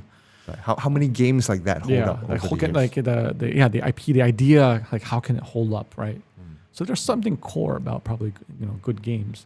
Yeah. I think it's an interesting space to look at in terms of VR. It seems contrarian at this point because no one seems to be talking about it. But if that as a category can keep growing within Meta, I think that'll be very interesting. There's an angle. I mean, you think of it as a contrarian view. I wonder if that's true. I wonder whether that has to do with the sentiment of the age now. Do you find people less optimistic now compared to our decade age ago? Group? I feel the zeitgeist is changing, but I mean, you bring a good point. It could be my inherent bias of my age group. Okay, but I'm talking about in general. Maybe even those younger than us. I feel my guess is the ramifications of social media have made people more depressed over time. Right. It's almost like this trending towards a dystopic kind of, because of the technologies we've implemented, right? So it appears that way, at least to me. Okay. So I wonder if it's true, if my reading is true, I wonder people's disinterest in VR has to do with that. Like they want to reconnect to the real world? I think so. They may think about, what's the implication of this? There has to be more downside than up. I don't know. I don't think it's that logical. For example, talking anecdotally and talking to other people, they tell me Gen Z is getting married younger and they're going more to religion. Okay, that makes sense. Right? Yeah. Like it's grasping for meaning from things that have been kind of hollowed out in their life. Okay. I don't know. That's my interpretation. I don't know how true. There's no science behind this. Okay. But is it factually true? They marry younger? That I can't say. I would need to dig up actual research, but like anecdotally is what, like in my circles, what people tell me that seems to be true. Or at least they know, it's like noticeable in their circles.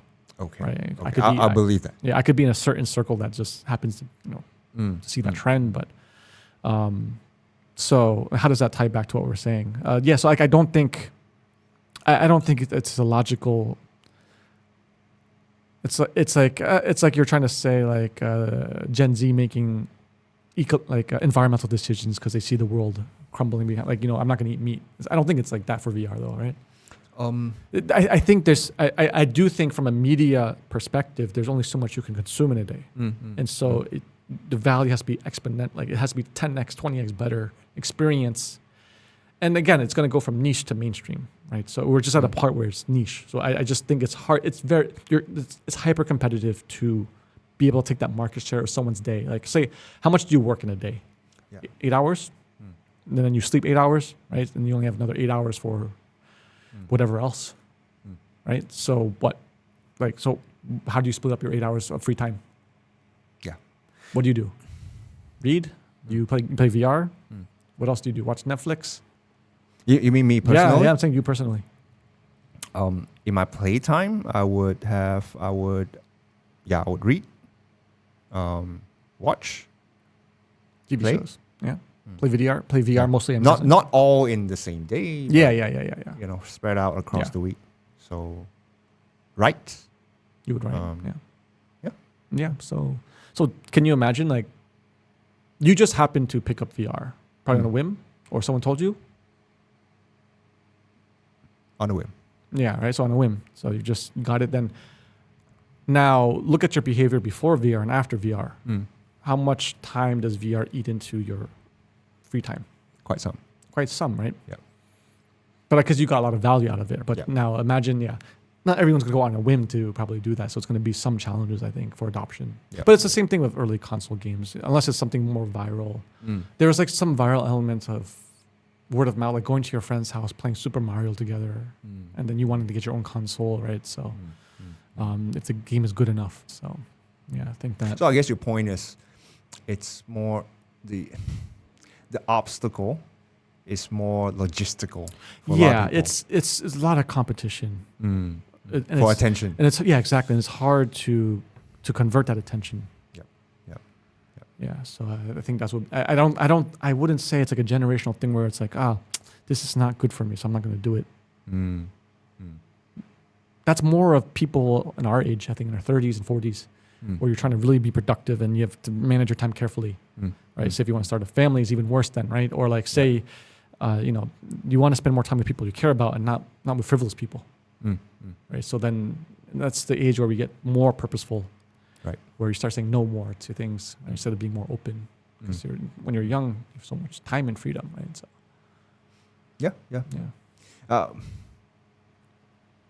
I'm just approaching it from the angle of if people are more. I think you're mostly right on that point, but in general, I think people are less receptive and more skeptical of new technology. So we're dealing with large language models now. Okay. So I'll place VR kind of in the same category. Okay. Where. Interesting, but they may see benefits. Yeah, but large language model adoption was insane. It's like the fastest growth in history, right? Yeah. So does that negate the point then? It can't be in the same category because VR didn't take off in the same way. But look at the skepticism. Would they have reacted to Google the same way in 1998? What's the skepticism with large language models now for the average user? Average user. Isn't everyone impressed, I thought? Well, the negative talks would talk about AI safety. They would talk about what it means to the economy. Isn't that what it means to? That's more of the pundits and the experts, no? So it's not really the general user. Okay, you could be right. Yeah. Be right. That's my read of it, at least. Like AI alignment is very much either you're deep in you understand the math. Yeah. You're a researcher or you're some expert or and then or the guys who are actually building it within the companies who left, right? That's the alignment issue. The other ones is that's just the media. I think it's a media narrative of it destroying the economy, taking jobs. It's with every paradigm shift, every new technological introduction, it's going to happen. Yeah. Right. So So, but I don't know. I think it is different. So from an AI tech, if comparing technologies to VR and AI, I think it's very different. At least for me, the way I see it. So, yeah. No, it is. I just wonder how much talk about Zeitgeist. So there's probably some measurable difference in people's reaction attitude to technology to new things. So. Yeah, I don't have a good read on that. It'd be interesting to talk to maybe like a social scientist who's looking at this. Yeah. My sense is just. Do you feel a more pessimistic zeitgeist? Yeah. Well, I still think it points back to our period of change and turmoil. Our current institutions are very old and cancerous. It's causing bigger divides, and we're going through that rough change. You look at the last 20s. The 20s was also probably a big time of change, the Gilded Age, right, where you had all these massive tycoons, just like we have today, right? You get poor working class. You're trying to go through industrialization, right? So I don't see it being very different, honestly. Just different flavors, maybe new technologies. If we look at the cycle between order and chaos, if that's the right framework, so then new techs are always agents of chaos. Yeah. And maybe people's mentality they're shifting to wanting more orders. That could be a way of looking at it. It's interesting. I mean, like, I feel like if you probably look at any big major panacea as in the technology involved, there's always this rejection of it. Right? So, and then I think we are heading that way. There's a lot of new things on the horizon. Like, we forget that every decade changes a lot significantly. It just doesn't seem like it, but you know, from 10 years ago to the previous decade before that, it's so different. Well, how is it different to you? Because I would have a bit of hard time discerning it because we're living through it. I know. Right? But what is different to you? That you can sense very... the phone is... Even just like me having to print out map directions from MapQuest and then on a piece of paper. Yes. If you're born now, it's just a given. Like, you'll never be lost ever again as long as your battery is charged. Right. And this trends in the future where this is probably going to be in your brain or something. I don't know. Right? Like, I think the phone maybe changes shape and form in many ways too in the future where devices are on you and you may or may not need it. Right. It's an option. So, but like, it's, the phone wasn't there. Right. VR wasn't there. Just like the advent of what large language models can do, I think it's going to be mind-blowing compared to like when search came around. Yeah. Search was so crazy. Yeah. Like anything you could find, but of course you had to do more effort to kind of synthesize the information. Now it's just synthesized for you in a few seconds. Remember we talked about Google Fu? Was Google Fu a thing to you? Google Fu. As in the kung fu of how to Google. Oh, yeah. We did talk about that. Yeah. We did. Yeah. So now we talk about prompt engineering. Correct. And that seems to be a harder skill to acquire. No, I think we're just old. I think like if a kid born into it now, we're going to be those like grandpas who are trying to use Google when you could just talk to ChatGPT probably. Honestly, it's, I mean, I think we're in the phase where we're going to figure it out, but like, we just got to put effort into it, I think. I think you can. You have to unlearn a lot of things. Yep. And the benefit of young people is they have no prior like context to constrain, like have tunnel vision. Yep. So they're going to use it in such a way that no one will ever think of.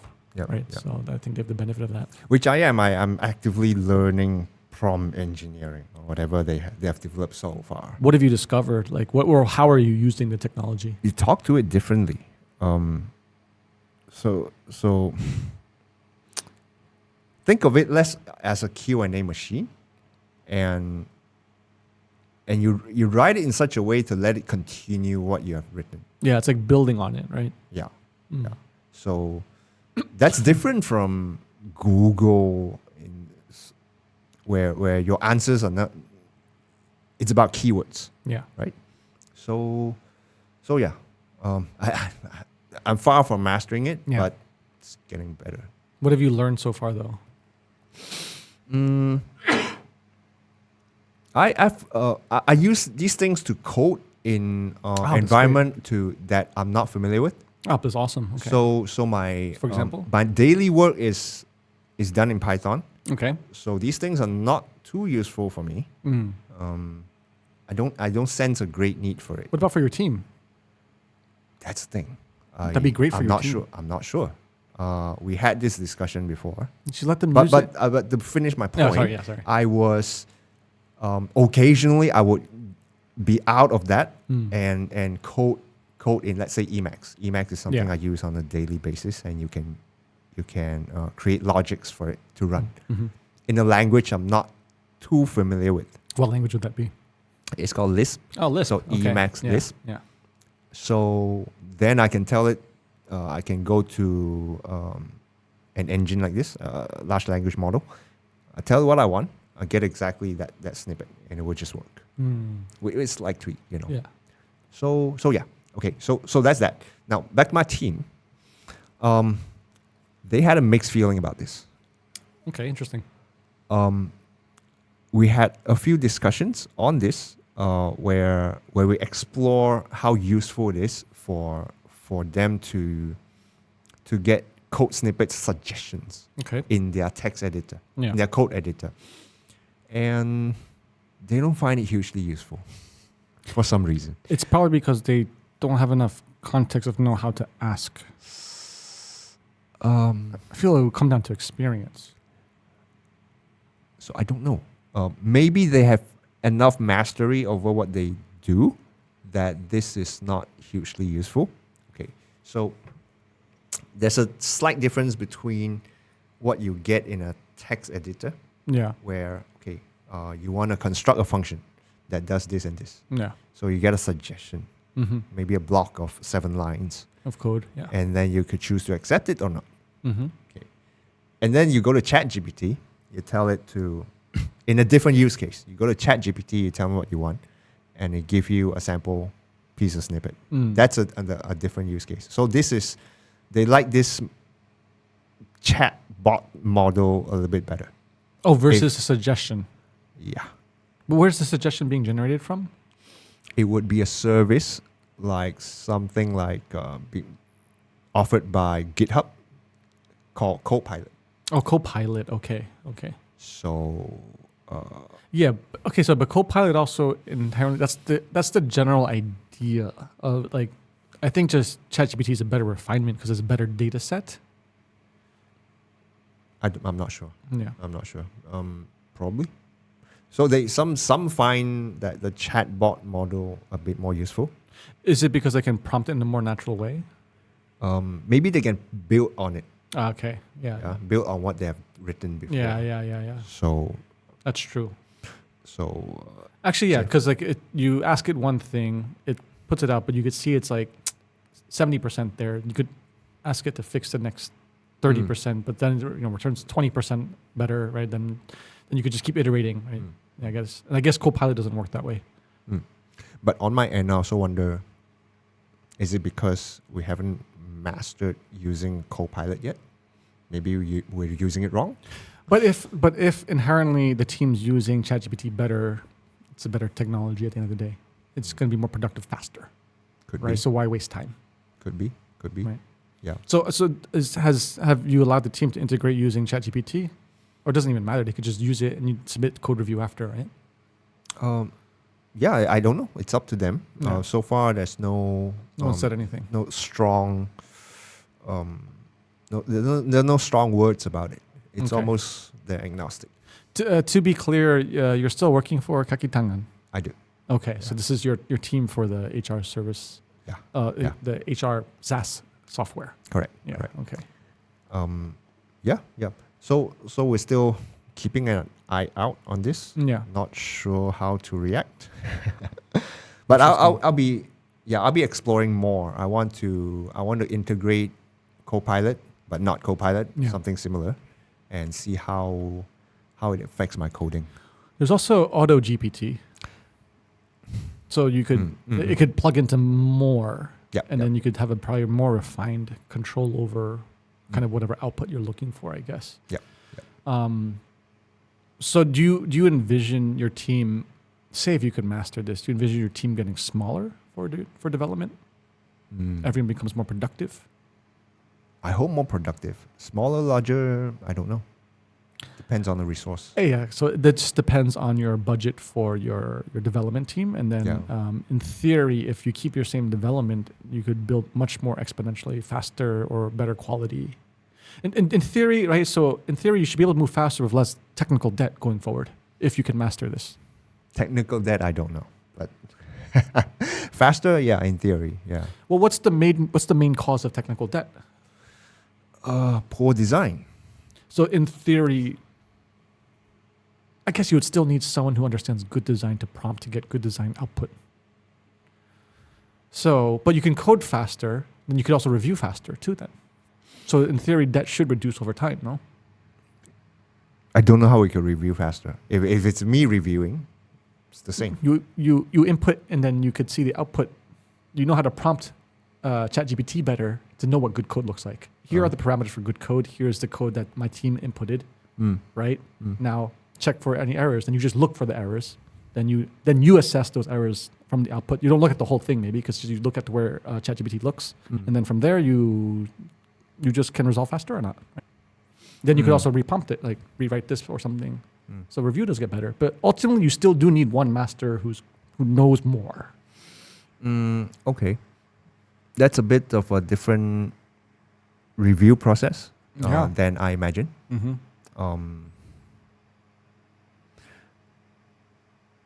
Frankly, in at least in my work, reviews don't happen that often. Oh, okay. That's the nature. But when it happens, it's not like what you imagine. Yeah. It's more like I evaluate it for a design flaw. So I would ask, I would do things like I would highlight a line. Why is it done this way but not that? So this is an alternative method. Have you thought about this? If you have, why this decision? Yeah.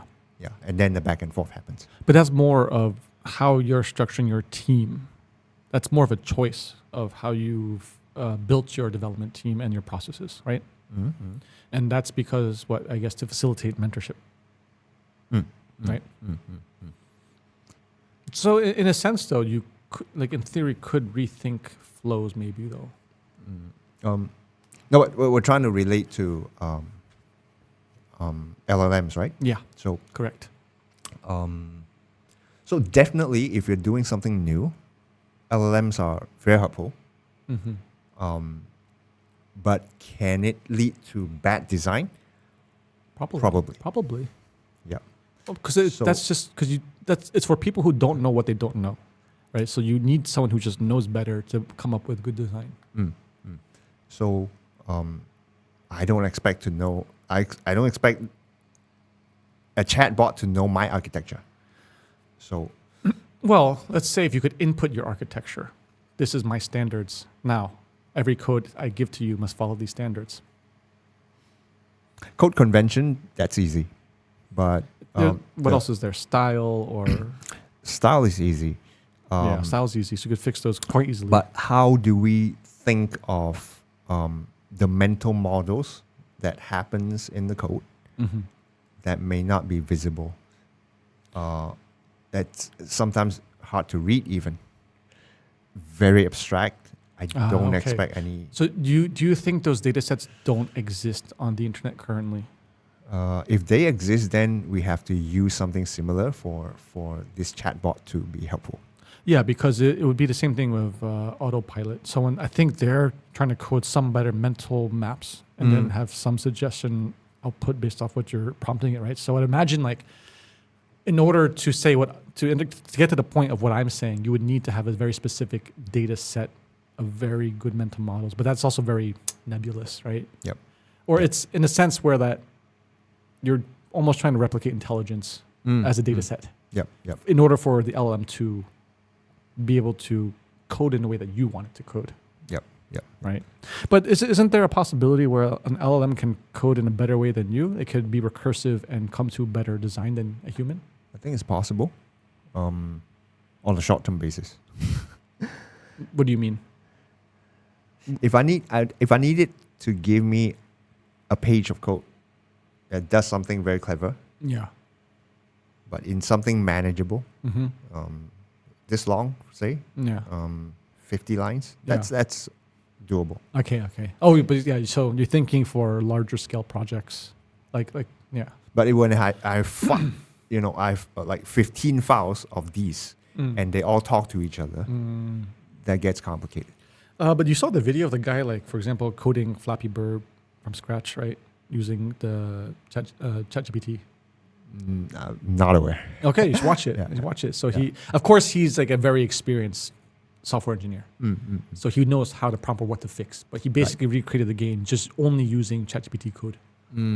Right, which that seems pretty complex. Does he make correction?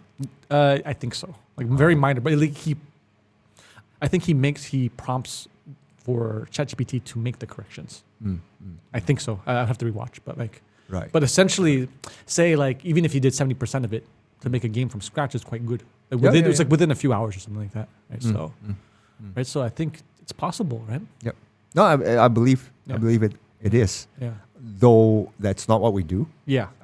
In the sense that it's not the difference between making a game and making a web service. Yeah. It's that it's like we're doing gardening on a your daily basis, right? Yeah, your last one, yeah. So okay, we're working on something that is complex already. Yeah. So okay, then what do you? We're not trying to have new code. We're trying to do something slightly different. So okay, what kind of prompt is necessary? I don't know. It's like learning a new language almost, right? Maybe. It's like prompt engineering. It's a prompt engineering for the specifics of coding. It's like learning something else, I guess. If I'm tasked to make a game from scratch, probably know how to approach this. Yeah. Say I make Tetris from scratch. Yeah. What would I tell an LLM? Yeah. I probably have some idea. Yeah. But you have experience in game design too, so. Right. Yeah.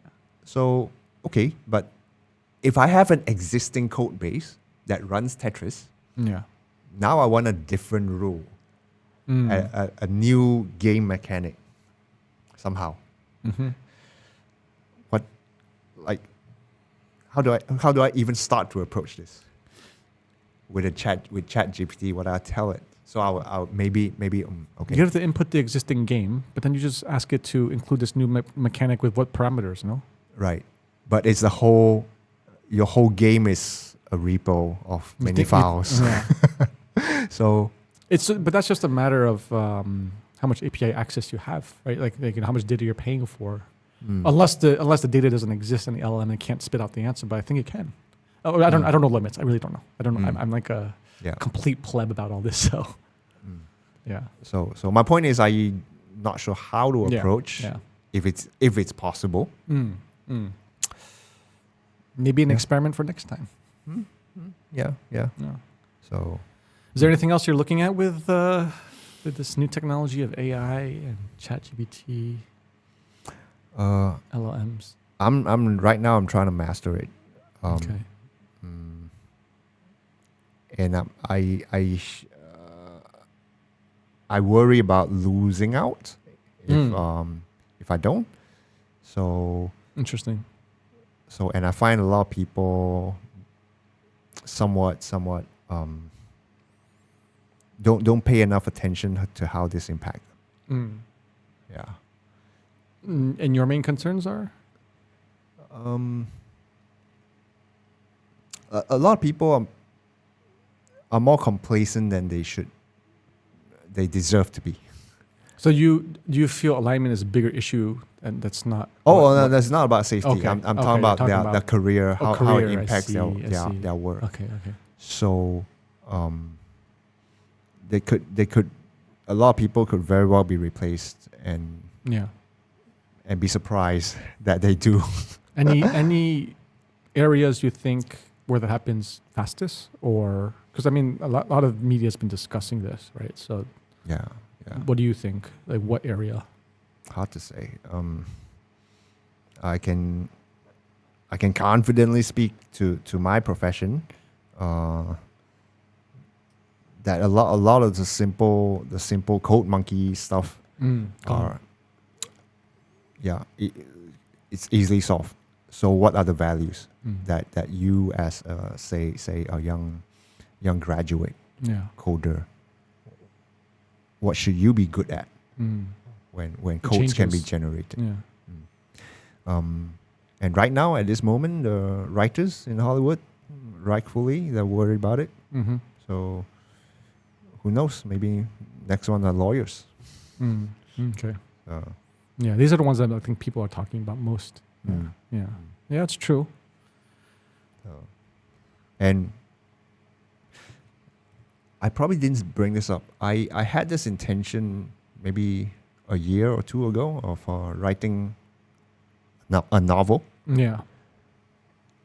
I'm glad I didn't follow through. Why not? Because of this.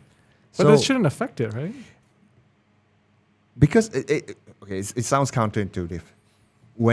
So now ChatGPT comes around, it makes it easier for you to write a novel. Okay. You think I'm more motivated to do it, but my thinking is like, it's easy for so many people. There'll be so many more these things they'll make whatever I can produce will be subpar.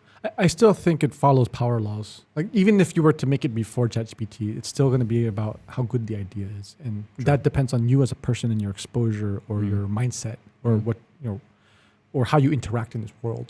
Yeah. So no matter what, it's going to be tough. So So I mean, we all like to think we're special, but ultimately, it's harder to make really great pieces of work that resonate across the board. True. So I think that still won't go away. It's just that more people have access to it, and we'll find maybe more hidden gems that people who can contribute to that. Yep. Right? Yep. Maybe. Yeah. But my point is, there'll be more junks out there. Yeah. There's a lot more noise that comes with this too. Yeah. But don't you think with like any new technology, of course there always comes the noise, but shouldn't there be some countering part of the technology that someone focuses to develop that counters that bad element? Right? Because everyone's afraid of more misinformation. They're afraid of like just everything getting out of control. Like we don't know what the truth is anymore, or there's too much junk of content being created. Shouldn't there just be the counter in technology too, where technology could solve that too? If there is, then what does it mean? It means we're just net zero. We're back. It's not as bad as everyone thinks, right? It's just a new world we've live in, and it's just maybe different rules that change a little bit, but ultimately it's just like there's good and there's bad, but like ultimately it's not as bad as we probably thought. That would be my hope. I don't know. Yeah. Because everyone tends to focus on just one aspect of it, but I think, like with every new technology, there's going to be some hackers who exploit something, right? But then there's going to be some white hacker to help solve it. Sure. Right? The technology moves along, right? Yeah. No, as far as literature is concerned, I'm not saying it's all downhill from here. Yeah. From a personal perspective, my approach is now to sit back, observe, wait for the dust to settle. Well, I think if you inherently get value out of the exercise and it's become easier, just do it anyway. Because what's the goal at the end of the day? Right? It's more like you expressing this this piece of work as a medium that expresses you. Right? So why not just engage in it? Yeah. Right? But if you feel like there's no inherent value in it, then never mind. Sure. Yeah. You're saying as a mode of expression, this is just fine. Yeah. You should just build the story that you want to build. True. Whether it's good or bad, but if you start hating the process, then just trash it. Yeah. Cool. Is there anything else you want to chat about, or you good? I'm good. We went for 2 hours, man. We suffered the temperature. Yeah, we did it. Wow, but I was locked in. It was very good conversation. I agree. Thank you for coming today. Appreciate your time always. I appreciate it. All right, I'll get you a cool thing after this. All right. Thanks, man. Thank you.